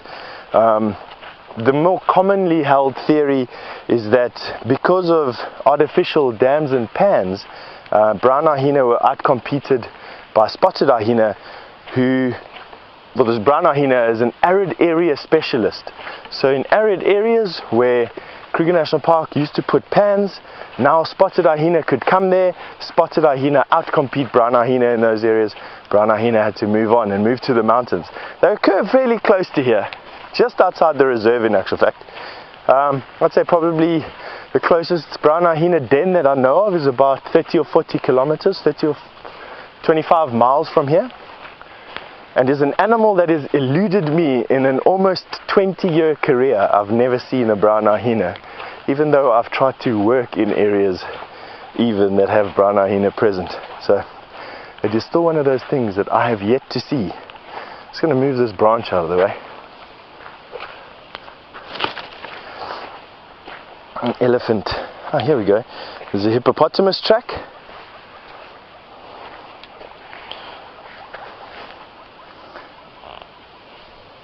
Now, there's a hippopotamus foot. I know it's a hippo and not anything. I know it's a hippo and not a rhino, who would have a similarly sized foot, because a rhino has 3 toes and this hippo has 4. There's one there, one there, one there, one there, and the back of the foot here. You have a hippo. A lion, even a big male lion, his tracks would be fitting inside there for the biggest male lion, about as big as my hand. So that's a big male track, is about as big as my hand, like that. That's his front foot. His back foot will be about that big. And that's what Andrew and I have been tracking the whole morning, is lion. And Barbara has asked, isn't it dangerous tracking lion on foot? Barbara, yes, it is actually quite dangerous tracking lion on foot. Myself and Andrew had to take it quite carefully through some thick bush areas. What you want to try and do is you want to try and keep your head up the whole time. One of the tricks to tracking is to keep your head up when the whole body is just wanting you to look at the floor and find that next footprint.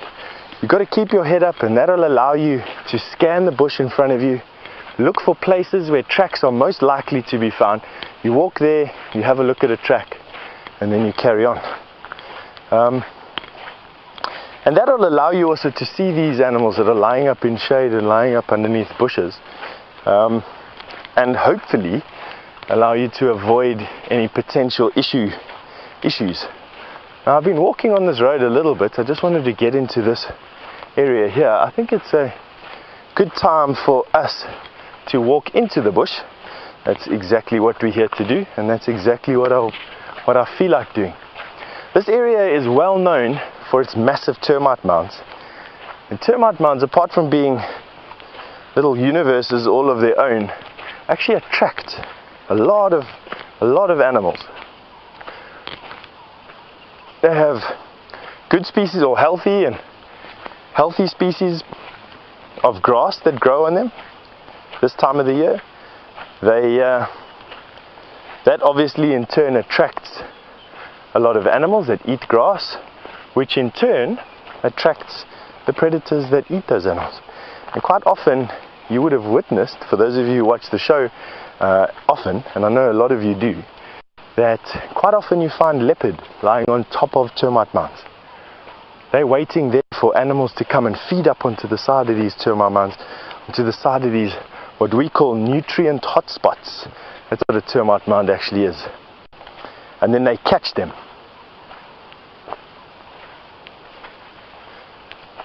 Now, we're walking around near the crest, and as you can see, we've got a lot of terminalias. This wood here, we have a millipede here, is a very hard wood. You can see, even though it's dead, it's almost impervious to termites, and therefore is used quite often to build houses with and to build kraals with. And on this particular tree, we've got a millipede. See, I'm just getting him. He's busy sucking up some detritus or something that's being caught right up in that little hollow there. They're not carnivorous, they eat detritus, and that means that they eat like compost. And these are the guys, they're like little locomotives. I absolutely love them. They get a little bit bigger than this. As the season goes by, we start seeing other species with black and white stripes on. We even seen some that are red in color. You have ones that don't have these orangey legs, they've got black legs. You can see, quite ticklish. Well, look at the way he's... It's like me, I have a very ticklish back as well. It's because it's hairy still. Yeah.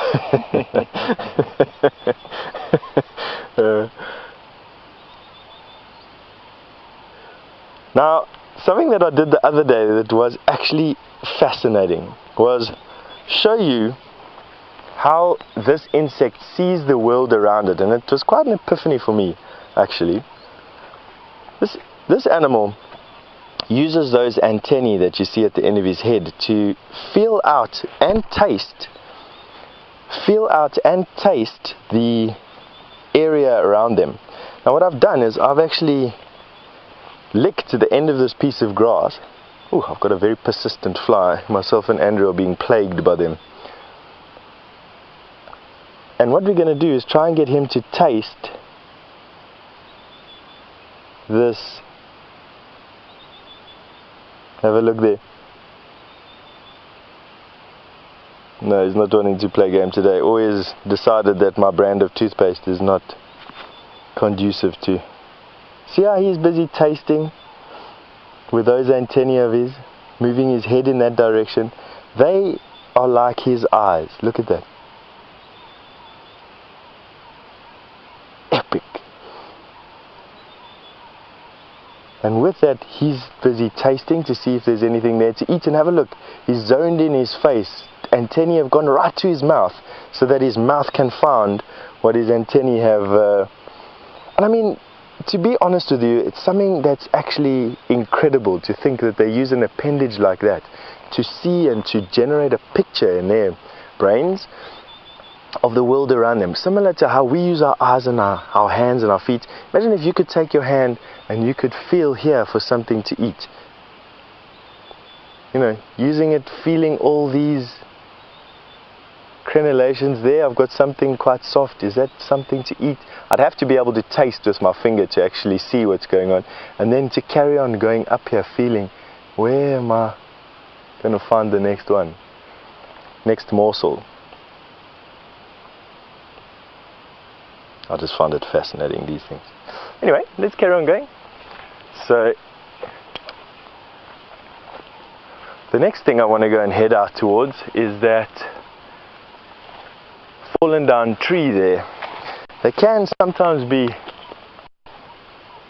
sources of interest because you get a whole bunch of things that like to eat around fallen down logs, the wood itself, all the grubs that the wood generate. It's a good hiding place for trees and for listen to what I'm saying. It's a good hiding place for snakes. So this is a fallen down marula.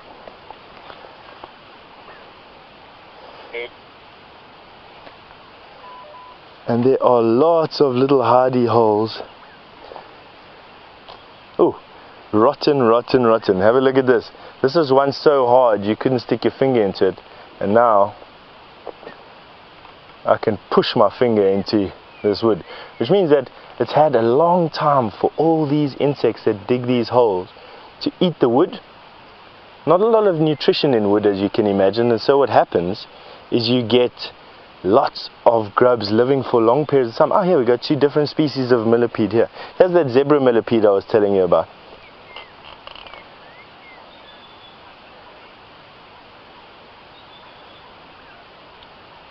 They're busy eating some wood as well, or some fungus that's growing on this wood. And from millipedes eating fungus to some buffalo drinking some water. James has found something to show you, and so we're going to go over to James and we'll catch up with you when we've got something interesting to show you again. Ciao.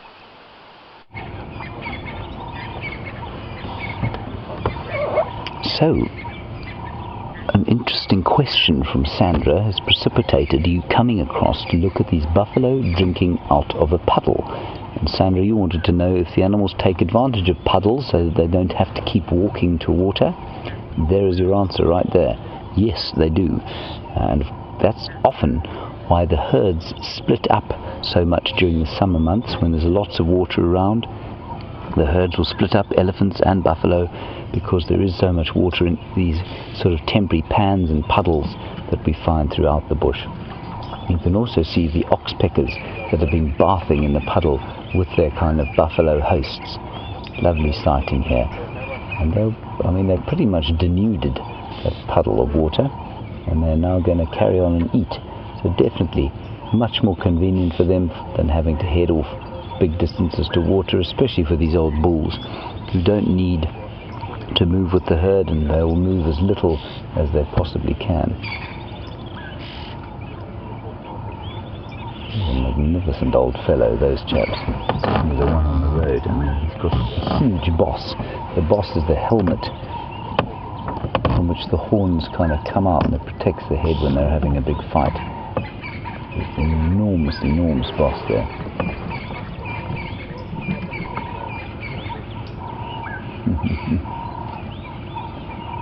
Right, we're still waiting to get into the lions.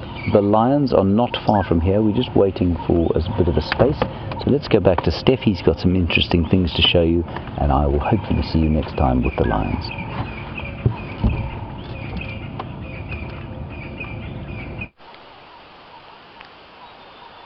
Well, you've come up to, you've caught Andrew and I trying to identify a bird that we don't actually know.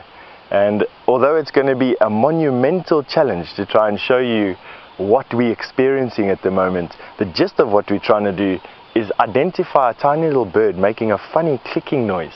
Now, let's sneak up through the bushes over here. We're not sneaking up on anything big. What we are trying to do is sneak up on a bird.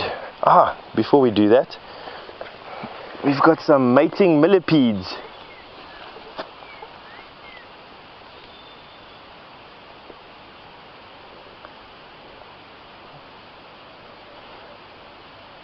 And if you take millipedes are, have a look here. This female is obviously letting out some pheromones. And what's happening is she's calling in males from all over the place.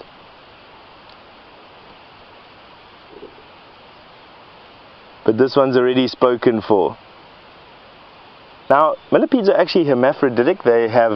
They're both sexes, so depending on what stage they feel like being in for that time period, they'll actually be able to, yeah, definitely. And the transfer of the reproductive or the sperm basically is done not at the back like you traditionally know, but is done about 5 or 6 segments from the front of the head.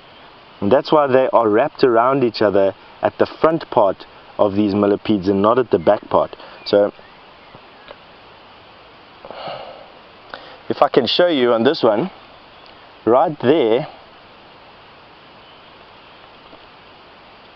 there's a gap there.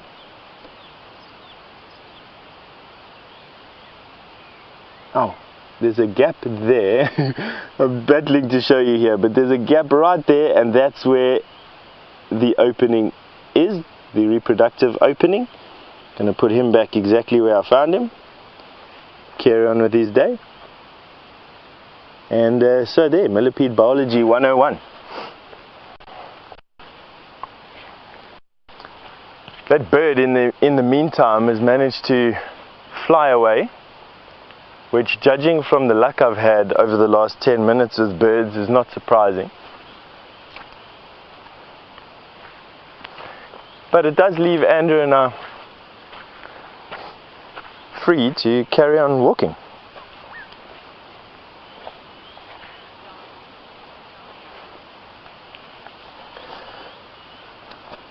Pachito John has just asked me if we get giant centipedes, or if I've seen a giant centipede. I'd say the biggest, I wouldn't call it a giant one, but the biggest one that you get out here is about this long, which is about a foot maybe just less than a foot, and about as thick as my thumb, which is this thick. Difficult to give you. So about that thick, about as thick as my thumb, and about that long. And they'll come out here in about January, February, when everything's nice and wet and rotting already with the heat and the moisture that's available in our wet season. So they're not giants. I mean, they're not as big as my arm and hunt elephant, but they definitely are big. I'm forcing, let me move this for Andrew to get over this big stump.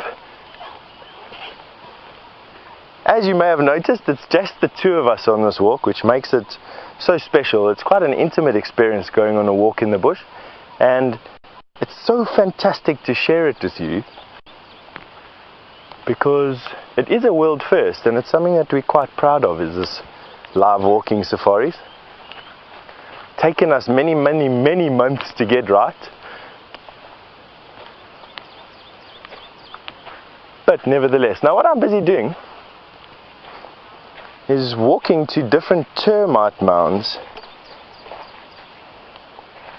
And Kathy in New York has asked me how long are walking safaris generally in the bush over here. Now it all depends on what type of walking safari you're doing, Kathy. If you're just going on a what we guides jokingly call a bumble walk is usually anywhere from an hour to about 2, maybe 3 hours.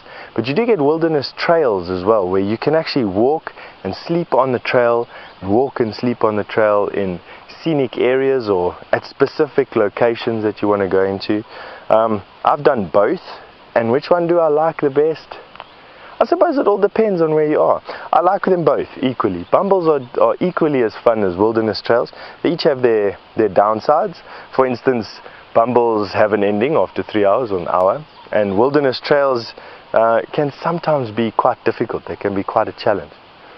But yeah, they each have their benefits far outweigh their negatives. Now, I mentioned a bit earlier that we are heading from one termite mound to another. Got another big termite mound here in the middle of this monkey thorn thicket.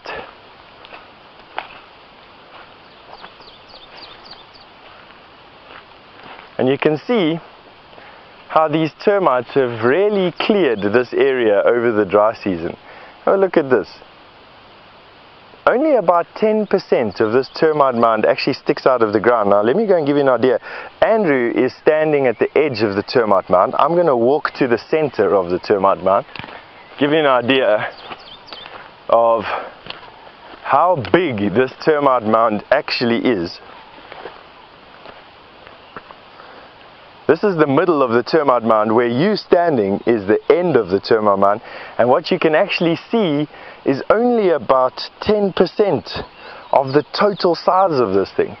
So no wonder they've managed to clear the grass away almost completely. And what they do that for is they grow fungus on the grass, and then they eat the fungus.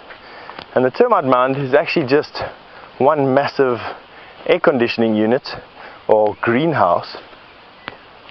Got noises happening off to be concerned about. What I will do is I see another big termite mound, like one that you can actually come and join me on rather than just watching me climb. Let's go and stand up there so we can see what's making this noise.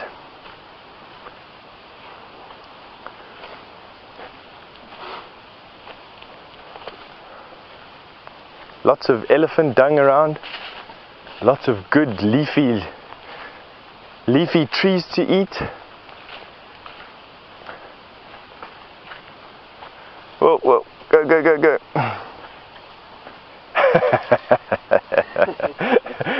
If you saw the position that Andrew bent in to get you that shot and to keep me in shot, it deserves a hand clap, absolutely. He bent almost completely backwards. Now, we're heading to this termite mound here because it's nice and flat on the top, and it also gives us a chance to invite you to join me at the top of a termite mound and to scan the area around us. Now,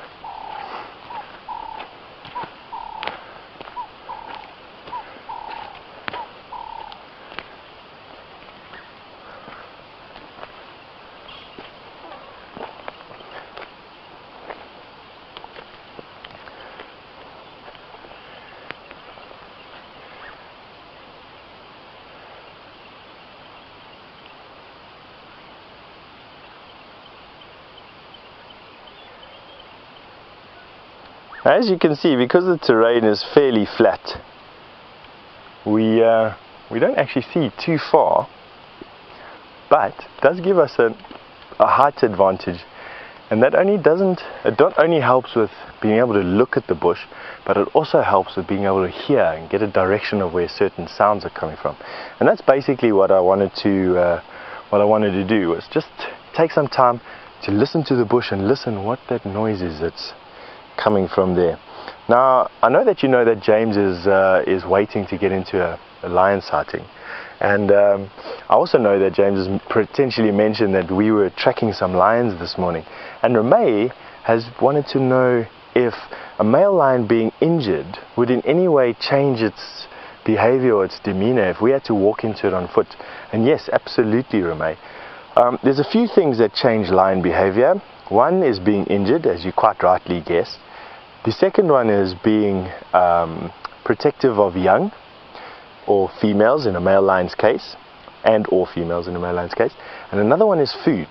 Lions will protect food from us. Now, I had a tracker many years ago, a gentleman who's unfortunately passed away now, a very close friend of mine, Richard in Duban, who remembers distinctly his grandfather and father going out on foraging, on scavenging journeys to lion in this area. He lived in this area, where they took at least 10 people to go and get meat from a fresh lion kill. So when the herd guys come back and said they'd seen lions on a zebra or wildebeest or buffalo, at least 10 people would go out, chase the lions off, collect some meat, and then come back to camp, leaving the rest of the carcass for the lions. And that's how they used to get meat. Obviously, it's easier when you don't have rifles and vehicles to scavenge rather than hunt your own, especially if you've got to run through the bush with spears and things. So isn't that interesting? But yeah, 10 people, the point I'm trying to make is 10 people or more to chase lions off of a kill, not less than that. Now, James is with those lions, and we're going to send you back to James. Enjoy. I'm jealous.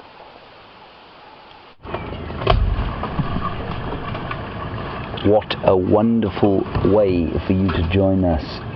The beady eye of a Birmingham male lion staring straight down the barrel of the camera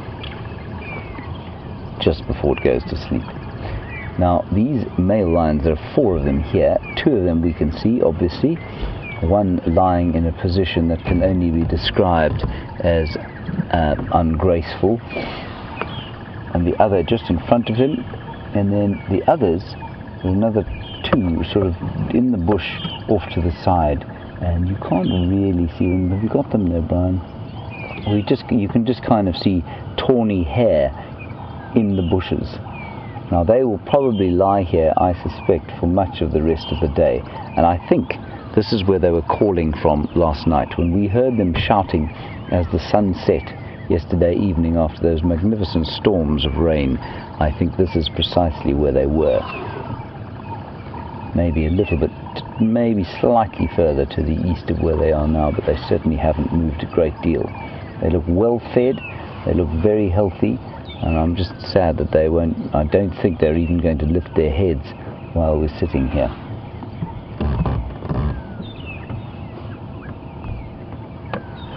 And it does interest me, I think that other male, oh, here, one has put his head up. Brian, let me move forward a bit for you.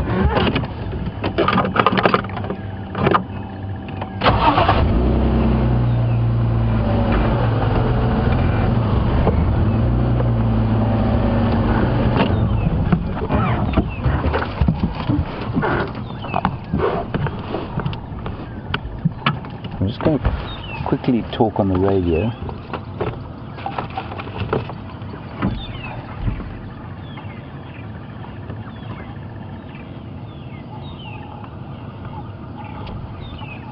Well, here we go. High action at the lion sighting.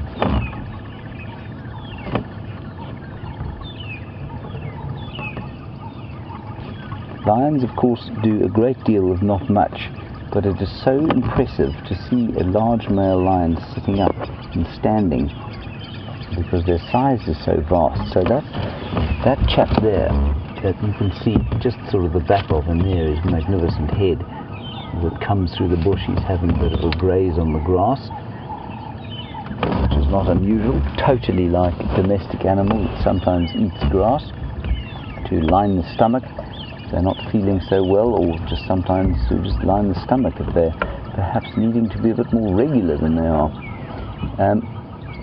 But he stands at the shoulder, probably almost 4 feet, in fact probably at least 4 feet, so pretty tall.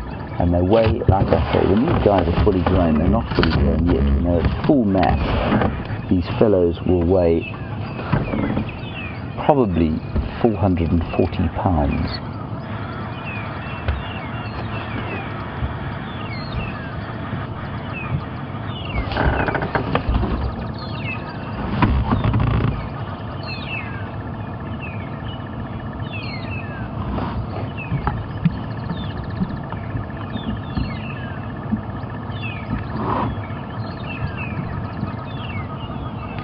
Now, we've had a long discussion, as you know, about the lifespan of cats. And the cats, these lions will be lucky to make it past their 12th birthdays. Because they're a coalition of 5, they might live a bit longer than that. And Acadia, you've made the wonderful kind of point that tigers can live up to 26 years in the wild. So that would definitely make them by far the longest living big cat. There's no record of a lion living anything like that long, nor a leopard, nor a cheetah, as far as I'm aware. And Patricia, you've asked an interesting question that I don't think has a simple answer. Well, it does have a simple answer, but it does bring into question where that answer comes from. So, you have said, back to sleep. You've said, what kills a lion in captivity? You know, why do they only live for 20 years? I'm just trying to hide from the sun here.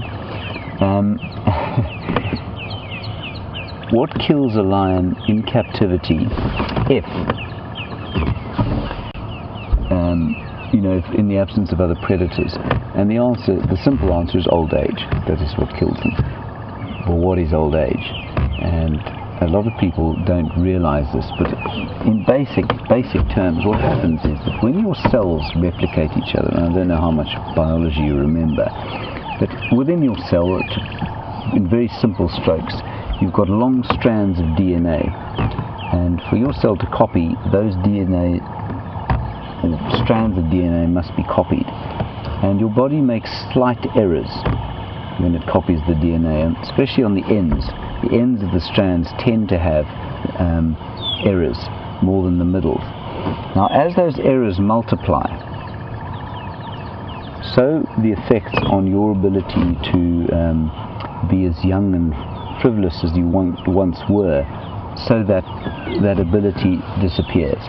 So old age, basically, I mean, there are probably many other contributing factors, but is your body making mistakes, that copying system, those errors multiplying on top of each other again and again until, you know, your legs don't work quite as well as they used to work. You get a bit stiffer, your hip probably may need to be replaced every so often, and that's mainly because of the errors that your body is making in the replication of its DNA. So that's what old age is for a lion like this. So even in captivity, with the best medical help in the world, just like with human beings, a lion will eventually die of old age if it's in captivity.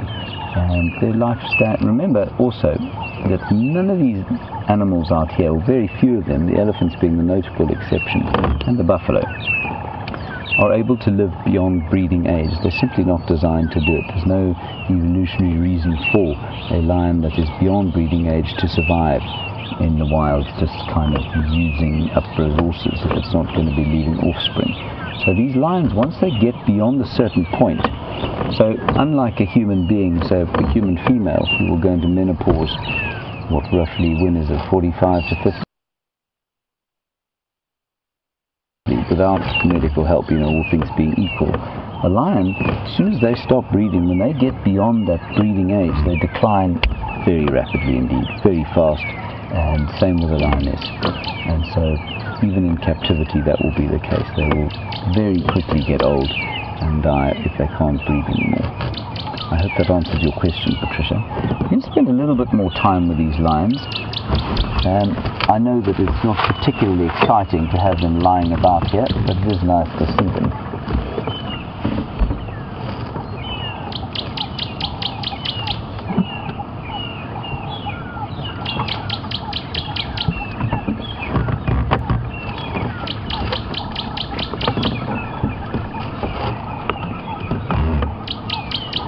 Alright, so BJ Price, you've done a bit of research on Down syndrome, and Down syndrome, we had a question about it in lions.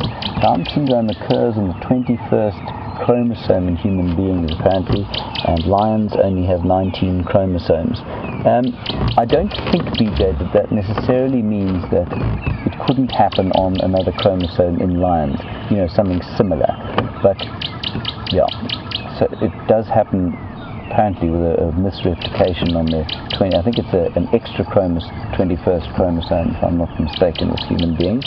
I think, like I say, you'll find that if there is that kind of a replication in many animals, and certainly perhaps on other chromosomes in human beings, what happens is that the fetus will not carry to term, and the same probably happens with lions. Right, on that note, Steph apparently has a fascinating tree to show you, a dead one, so there must be something truly fascinating there, and you can go and pick his really substantial knowledge base around that tree, and we'll sit here and find out what else is going on in Arethusa.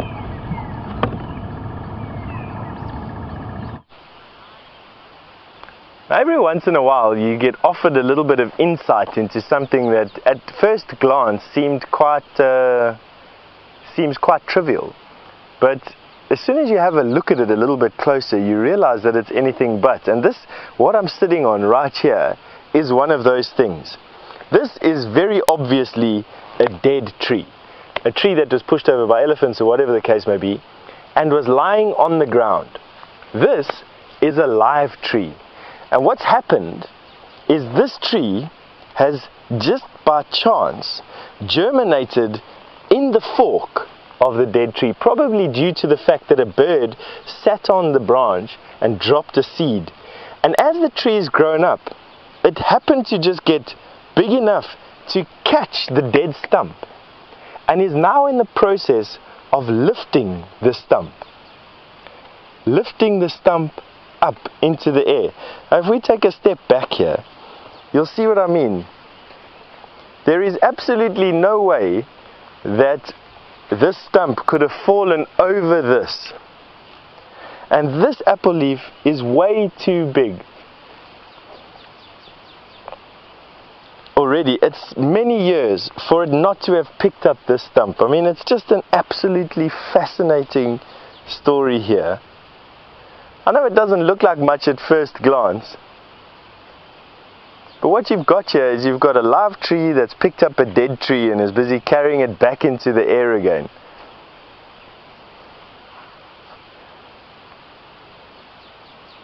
Actually quite amazing.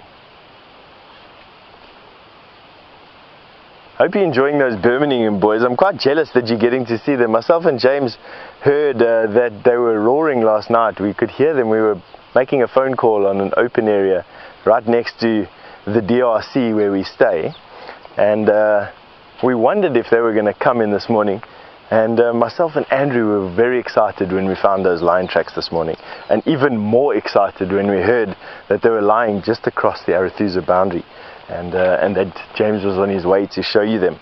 I haven't seen them in what feels like months, and I'm looking forward to hearing James's recount on how big they are, what new scars they've got, are they limping, how's their condition, how has this takeover been for them? Because it's been going on for quite some time now, and as we predicted, it's been probably close to about 6 months now. Maybe I'm exaggerating a little bit, but getting there at least anyway. And very soon we're going to be seeing their first babies on the ground, and then the cycle will be complete. I'm looking forward to seeing that. But nevertheless, we're going to carry on with our walk. That is just me yakking on about my own personal preferences. And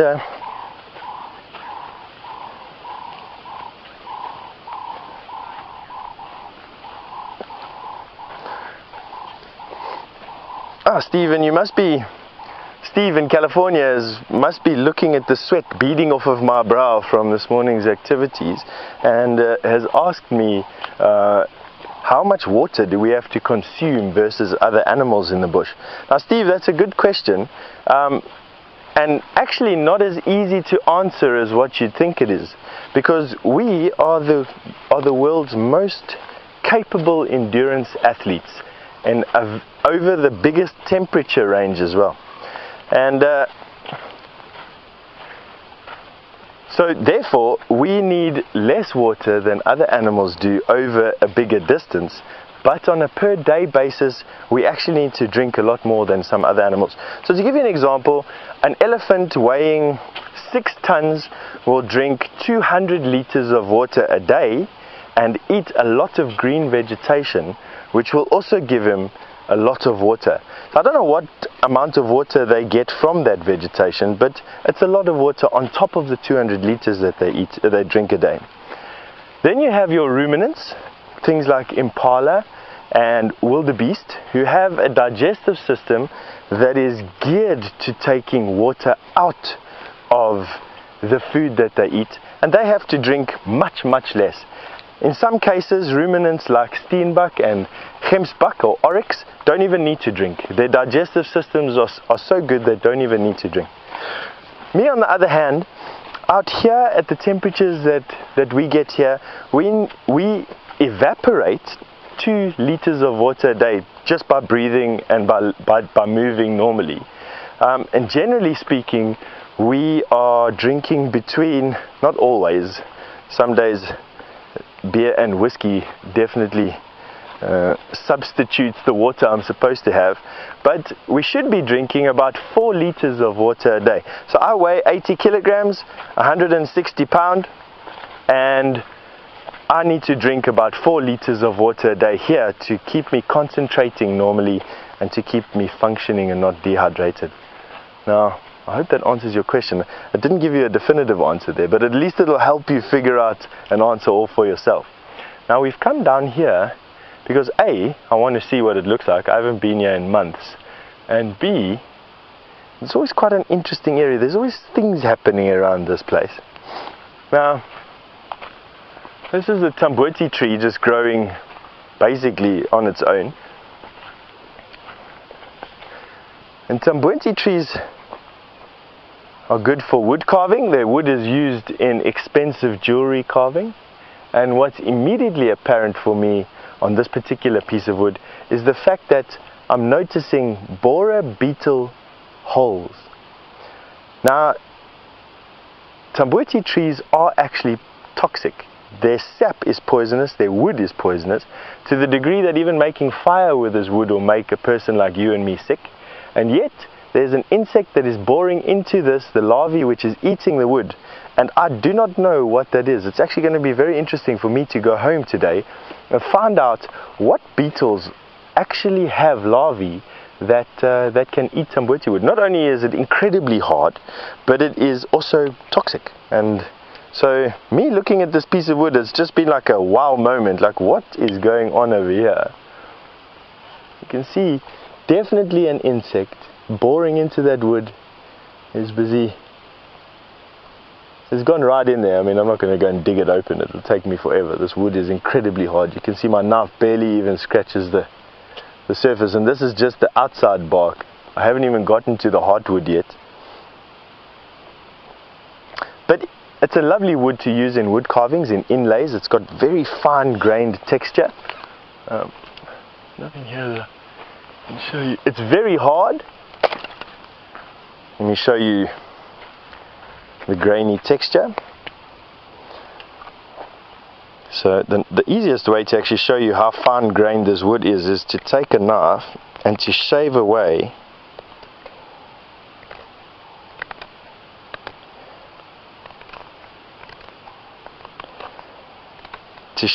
the wood slightly, which gives it an almost polished look, and you can actually see the grain of the wood starting to come out. Now, for those of you who are interested in wood carving and woodwork, you would instantly recognize the value in having those stripy patterns in an inlay on a table or piece of jewelry. Jewelry boxes were quite often inlaid with this wood, and another reason, not only is it very beautiful, but another reason is that shavings of this wood thrown into a fire keep mosquitoes away and flies away, very good insect repellent. And then slivers of this material, in other words bigger slivers like that, put between clothes, keep away fish moths. So winter clothes that you store in storage, slivers of this wood that you put between your clothes will actually be a deterrent for fish moths. And it's because the wood is so toxic. Now, I always enjoy smelling this. The other word for a tamboti tree, the other common name for a tamboti tree is the African cedar. And that, I'm sure for you have cedar trees growing where you live, have an idea of what we're talking about there. Andrew trying to implore to those of you who are in the sciences, make a scratch and sniff TV screen so that you can smell what I'm smelling. And he's serving to stick his camera into a position where you could probably have seen the sun through my nostrils.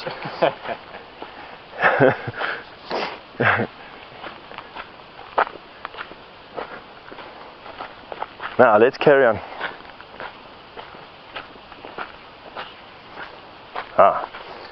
Having a look at that wood and talking about the fish moths, Siberia, our Zumi, has asked, do we get cockroaches? And yes, absolutely, we get lots of cockroaches here.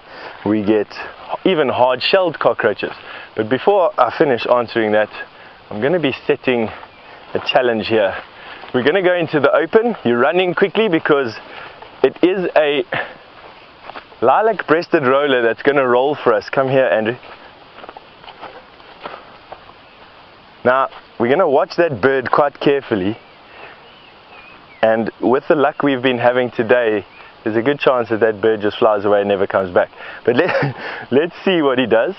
It's a lilac-breasted roller, and I'm hoping that he's going to gain some height, and he's going to show you why we call it a roller. So here he comes back. He's got some height. Busy watching him there, making a screeching noise. Definitely not a pretty sound when you look at how pretty the bird is. Now what he's doing is, there he goes, there he goes, there we go, and he goes again, and that is why we call that bird a roller. Well done, Mr. Andrew. Yay, got that done. Alrighty, well done, Andrew. Now you get a few rollers out here. You get the purple roller, which is bigger than that, and then you get the lilac-breasted roller. And then right in the north of the park you also get broad-billed roller as well. I've had the pleasure of seeing them, and it's always a treat when you see a bird that is uncommon. For some or other odd reason you feel like you've achieved something. Now we're quickly going to cross this drainage line, and then we're going to see what's on the other side there.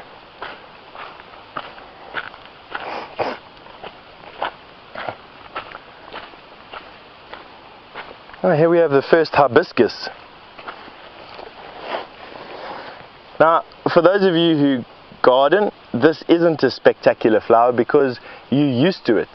But to be honest with you, it's one of the most spectacular flowers when you actually get close to looking at it. That yellow color is a common color to have out here, but have a look at that deep rose red that is on the inside of these petals. I mean, it's just an absolutely fantastic color. Almost looks like it's had red lipstick melt on the inside of it over there. Incredible. So this is the hibiscus. This is it's a hibiscus that's endemic to this area. It only grows here.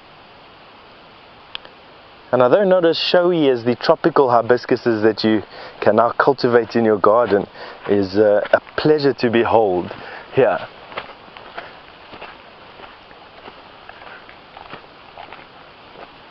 I'm still carrying on with the idea of walking from termite mound to termite mound here.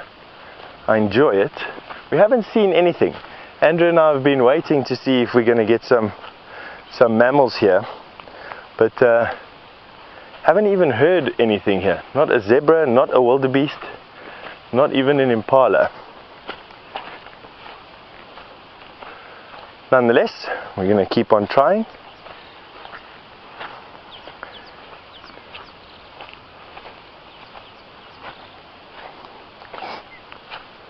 Andrew's requested that I show him a snake this morning, so I'm busy scanning while we're busy walking. I'm busy scanning for any telltale signs.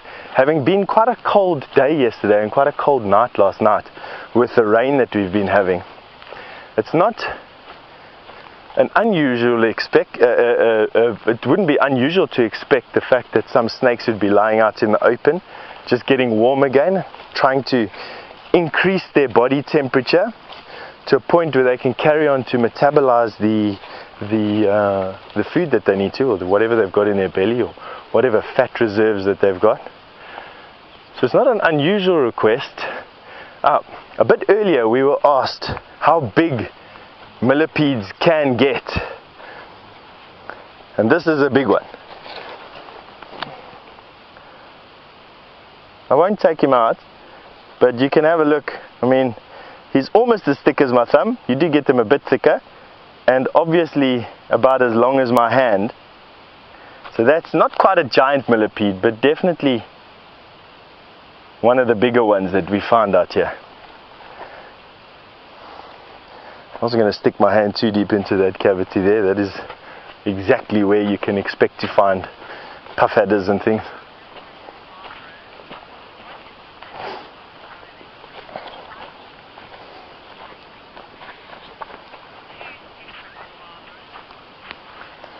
So, you watched that millipede react to me just poking it by wanting to roll up, and two different Barbaras on... Oh, right. The purpose of the rolling, it's two different Barbaras on Twitter have asked me what the purpose is for the lilac-breasted rollers making that rolling motion that we just saw. And it's just display. They are gaudy in their colors. They've got that beautiful chest and the blue and the metallic green on their head in some places. They've got a raucous call. They love sitting in the open. And then to top it all off, this male goes and displays with this beautiful calling. He lets everybody in the area know he's going to do it, and then he does this roll. And basically a lot of birds do that as a show of fitness and a show of strength, a show of virility, and it's just a form of reproductive selection. Females will select birds on their ability to be, male birds on their ability to show how strong they are and therefore what good genes they have. And it's very common in birds, especially in areas where birds have access to a lot of food. And in particular here they have access to a lot of food with termites. A lot of termites. You've seen all the termite mounds we've been going towards. And so these birds have enough energy spare in a day to have these massive displays. Now, I'm hearing a classes cuckoo in the distance, and although there's another roller over there rolling,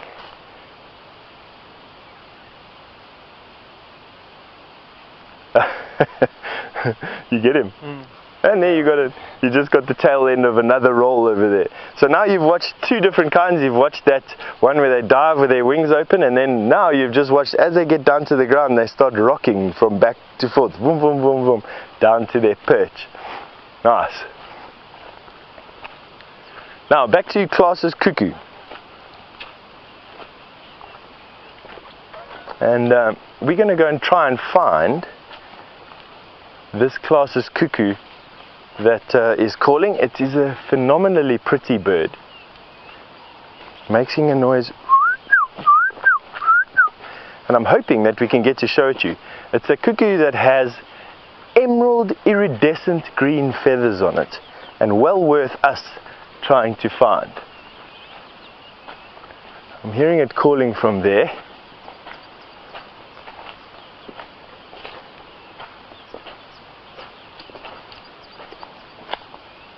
Not too far away, and because they're iridescent, you can imagine where they like to sit. They're not going to be hiding on the ground, camouflaged like a nightjar would be.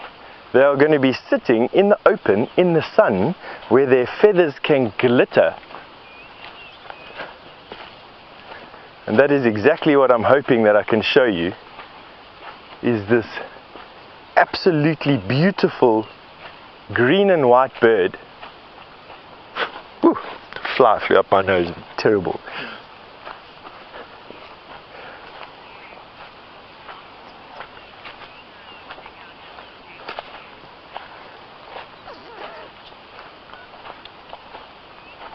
Alright, now we're getting close to this bird.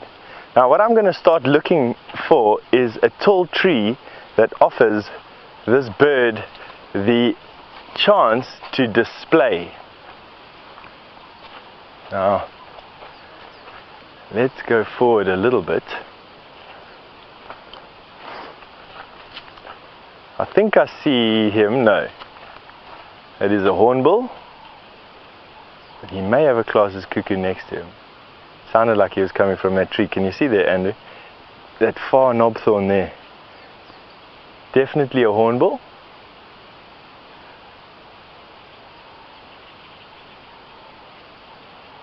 Okay, now the Klaas's cuckoo has stopped calling, of course, but it's okay. Let's go down and go and have a look and see if we can get him. It's going to be a bit more difficult to find without him calling, but we're going to give it a bash nevertheless. Now we're getting to a point where you see that hornbill there. Ah, Andrew's spotted. Oh, hello. The aerial. That is a bark spider. What are you doing? Oh.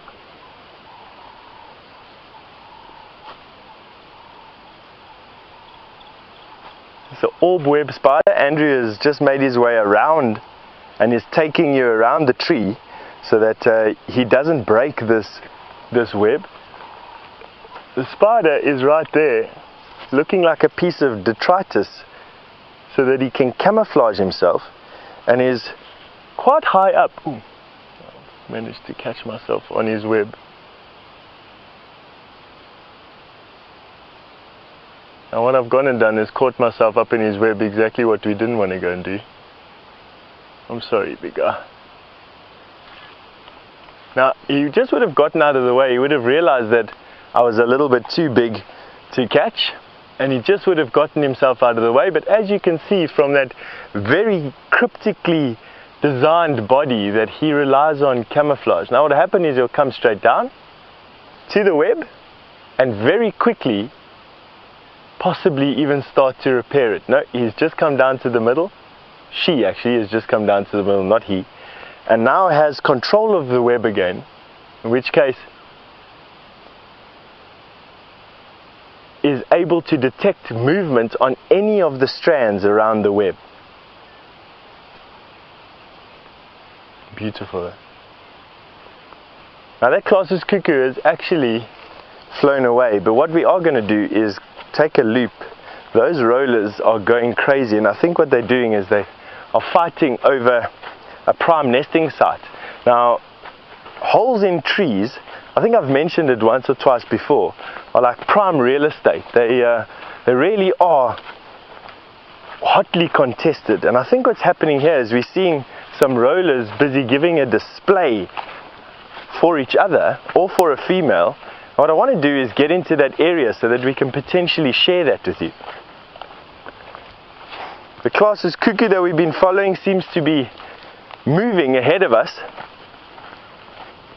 and I don't want to get us into a position where we get so low that the signal dips again. So we like to just stay on this side of the hill. Let's go and see if we can find this roller's nest to go and show you. I can hear them fighting in front of us.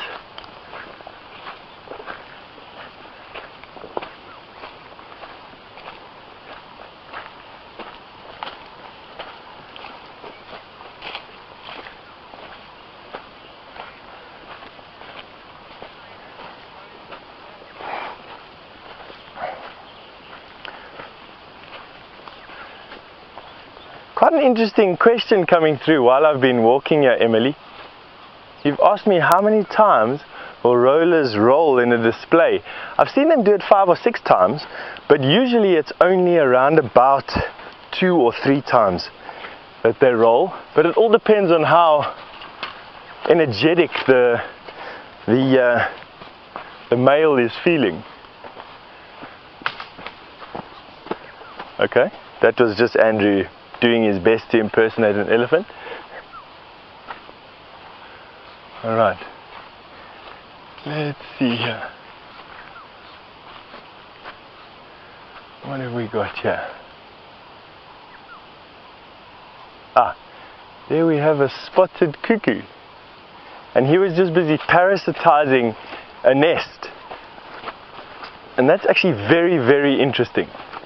So we have a spotted cuckoo which has just actually parasitized the nest of a bird. And what I mean by that, there he goes and sits in the tree there. Let me just get an absolute ID on him. For those big birders out there, get ready with your screenshots. He's lying flat on the branch in that tree there. Wow, that is I'm gonna need help to identify this cuckoo, but definitely the spots on the wings, the color, the size of the bird. He's one of the larger cuckoos. I want to say great spotted cuckoo.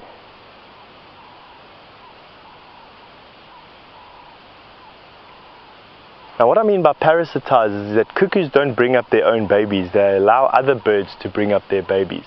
And cuckoos are also very specific with the types of birds that they parasitize. There, that call, that crest should be diagnostic.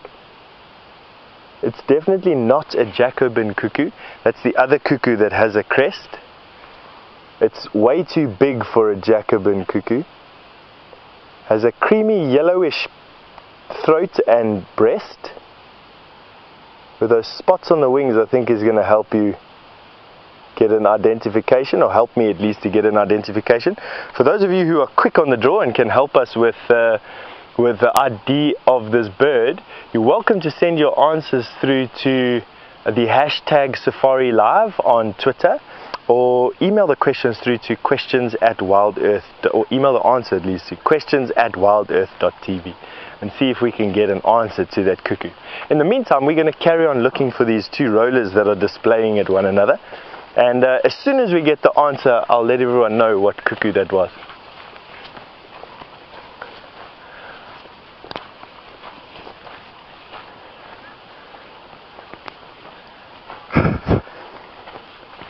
Back onto the roller theme, Barbara has just asked me, do rollers ever mess up the roll and crash into the ground? And I'm gathering, Barbara, that you've got some experience with those pigeons that roll. I think they're called rollers, or rolling pigeons, who sometimes will crash into the ground if they don't come out of their roll early enough. I've never seen them crash, Barbara. I've also never found a dead roller that looks like he's crashed into the ground. I'm going to have to say no to that. But it's just in my experience that it might well be that you do find rollers that crash into the ground, or at least into trees.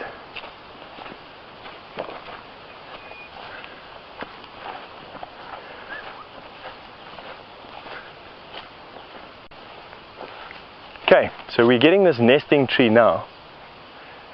I can hear the one roller busy calling above us. So let's go and sneak up on this tree and see what we can find.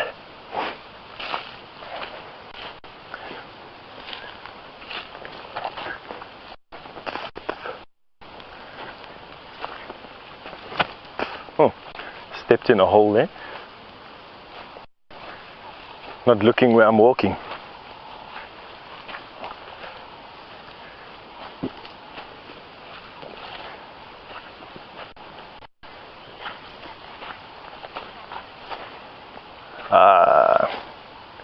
Our cuckoo question, and it was right, it's the great spotted cuckoo. So well done, Janine, thank you very much for the help on that. Great spotted cuckoo. The next question that I have for everybody is, and potentially Janine, you can answer it for us again, is what birds do they parasitize? And that will allow us to find him again. Give us an idea of what bird was nesting in that tree.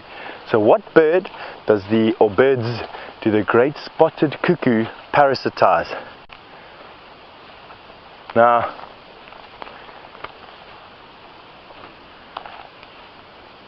that roller has gone very quiet, but I think he's nesting in this tree here. And while we wait for him to finish whatever he's doing, I think it would be a nice idea to go through to James, who has probably got something that he'd like to show you. So we'll catch up as soon as we know what these rollers are doing. See you just now.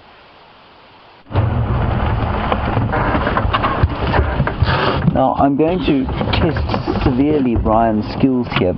I don't know if, Brian, can you pick them up at all?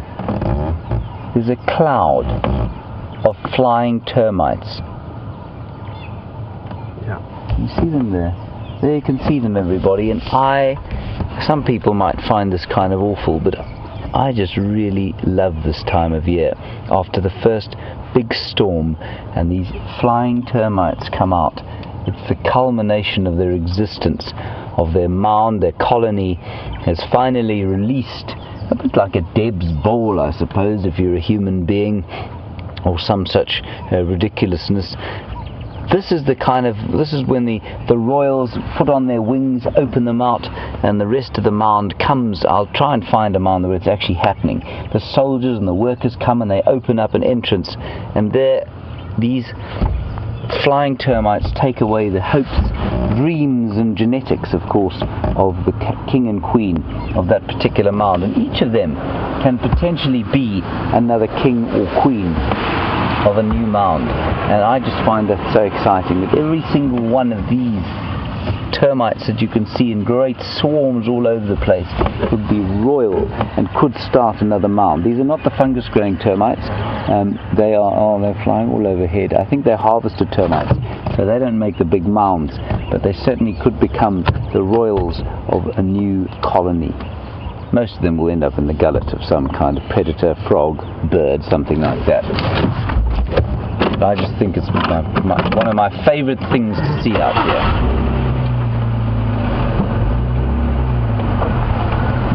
Now, of course, the termites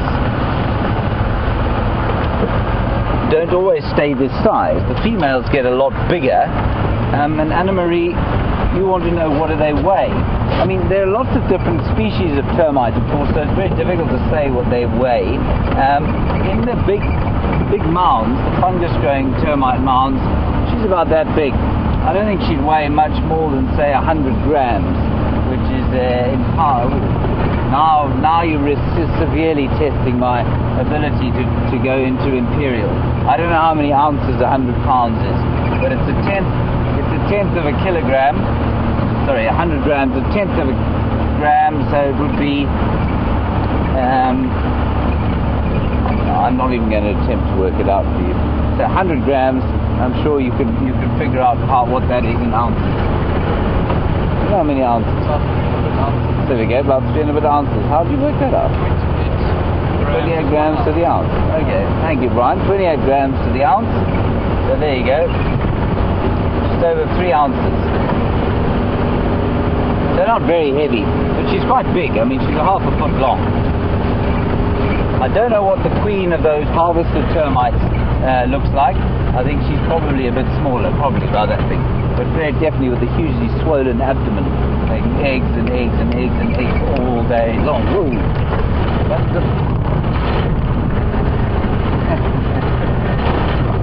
That was a blister beetle that I just ducked out the way of. You don't want a blister beetle walking on you because you will become blistered. They produce a toxin called cantharidin, which blisters the skin. It was also, interestingly enough, you've probably been told this many times, used in what was supposed to be an aphrodisiac at one stage, an aphrodisiac called the Spanish fly, you may recall. I've not used it, of course, but what it does is it irritates, that cantharidin will irritate the urinary tract, and because of that people thought it was an aphrodisiac. Actually what they were doing was rendering themselves fairly infertile, I imagine. So you don't want a blister beetle walking out on you, and there are going to be lots and lots of different insects coming out now. We've just seen, Brian said, look at all the dung beetles, and they really are now starting to fly around. It's just such a special time of year, especially when we've got a bit of cloud, so a bit of shade.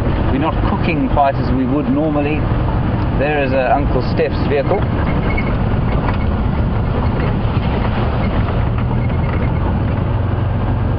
And let's quickly go across the step to rolling lilac-breasted rollers. I'll see you now. All right, now myself and Andrew have come right between these two rollers that we've been hunting, and while we're waiting for them to display, and of course because I want them to display, they're not going to, but while we're waiting for them to display, we've got some flowers over here which are quite nice. So not only do we have the African violet, which is right here, have a look at how pretty that is, to go with that hibiscus that we were looking at a little bit earlier. This is a fairly common plant all over the world at the moment and cultivated for gardens, but this is where it occurs naturally, the African violet. And then we have right here, we have a devil thorn, and although this also gets a nice purpley flower, by far and wide the biggest plus of this tree is the fact that it's full of saponins, and that means that you can actually wash with this tree. Have a look as I crush the leaves, that slimy,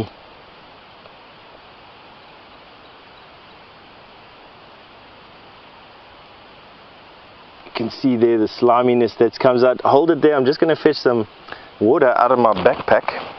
Actually makes it even more slimy.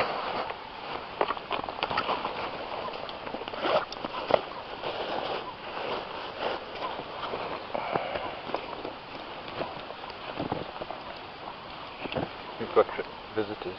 Oh, we've got some visitors. Ah, we've got Mr. James Henry.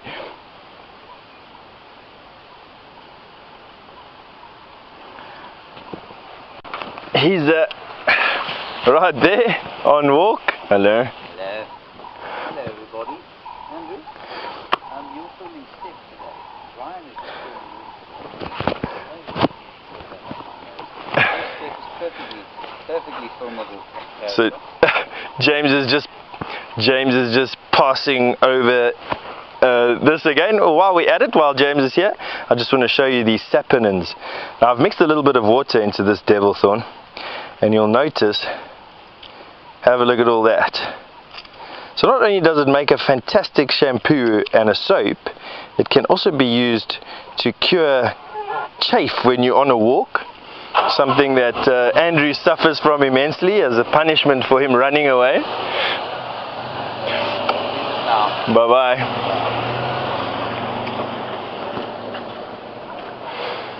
Alright, now that is quite amazing if you think about it, the saponins that are inside of this plant. The devil's thorn, for those of you who are sitting close to information resources, and have a look at that. Incredible, hey? Now you can mix that with any number of sweet smelling plants. I'm going to just wash it off. They actually leave your hands feeling so soft, it's actually incredible. And the local Shangaan ladies over here absolutely use this plant as to wash. Ooh, got these flowers are driving me insane. And I'm busy washing it off, and you can see that it washes off quite well. I've got no more slime on my hands. And it leaves your hands squeaky clean. Nice.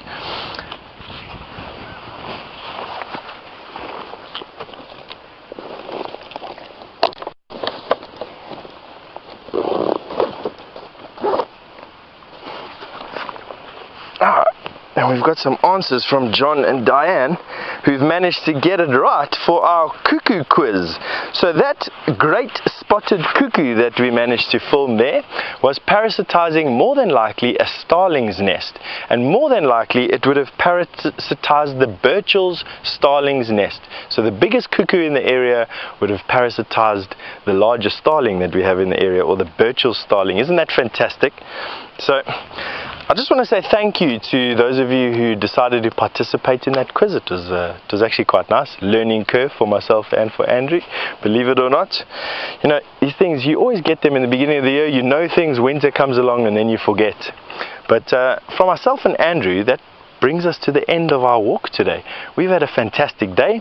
I know you've only joined us for half of it, but the half that we did have, I'm glad we shared so much of with you. Now, we will see you this afternoon for the sunset safari. I'm not too sure who's going to be on walk this afternoon. We'll bash it out over breakfast.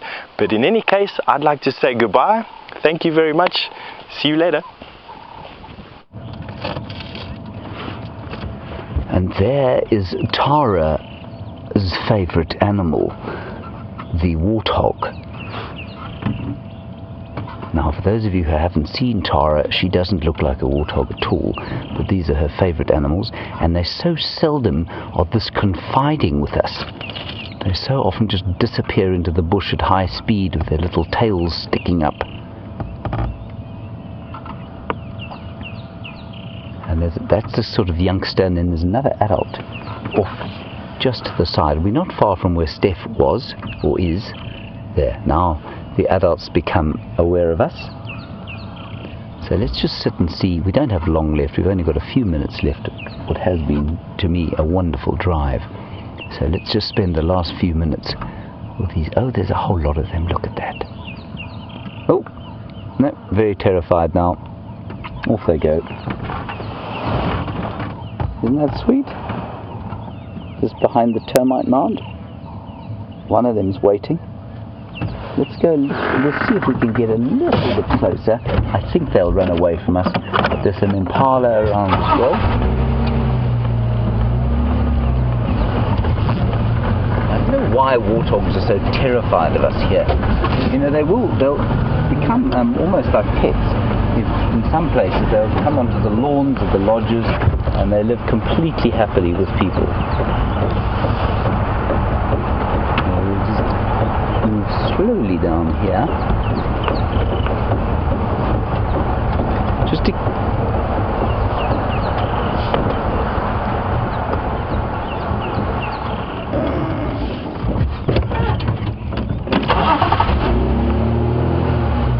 hoping to just roll forward a little bit.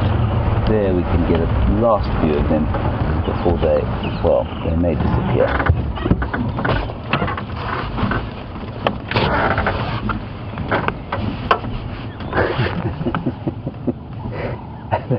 They are very, very funny. My father had a dog once who I've mentioned before called Trubshaw, a Staffordshire Bull Terrier, and he resembled a warthog most closely.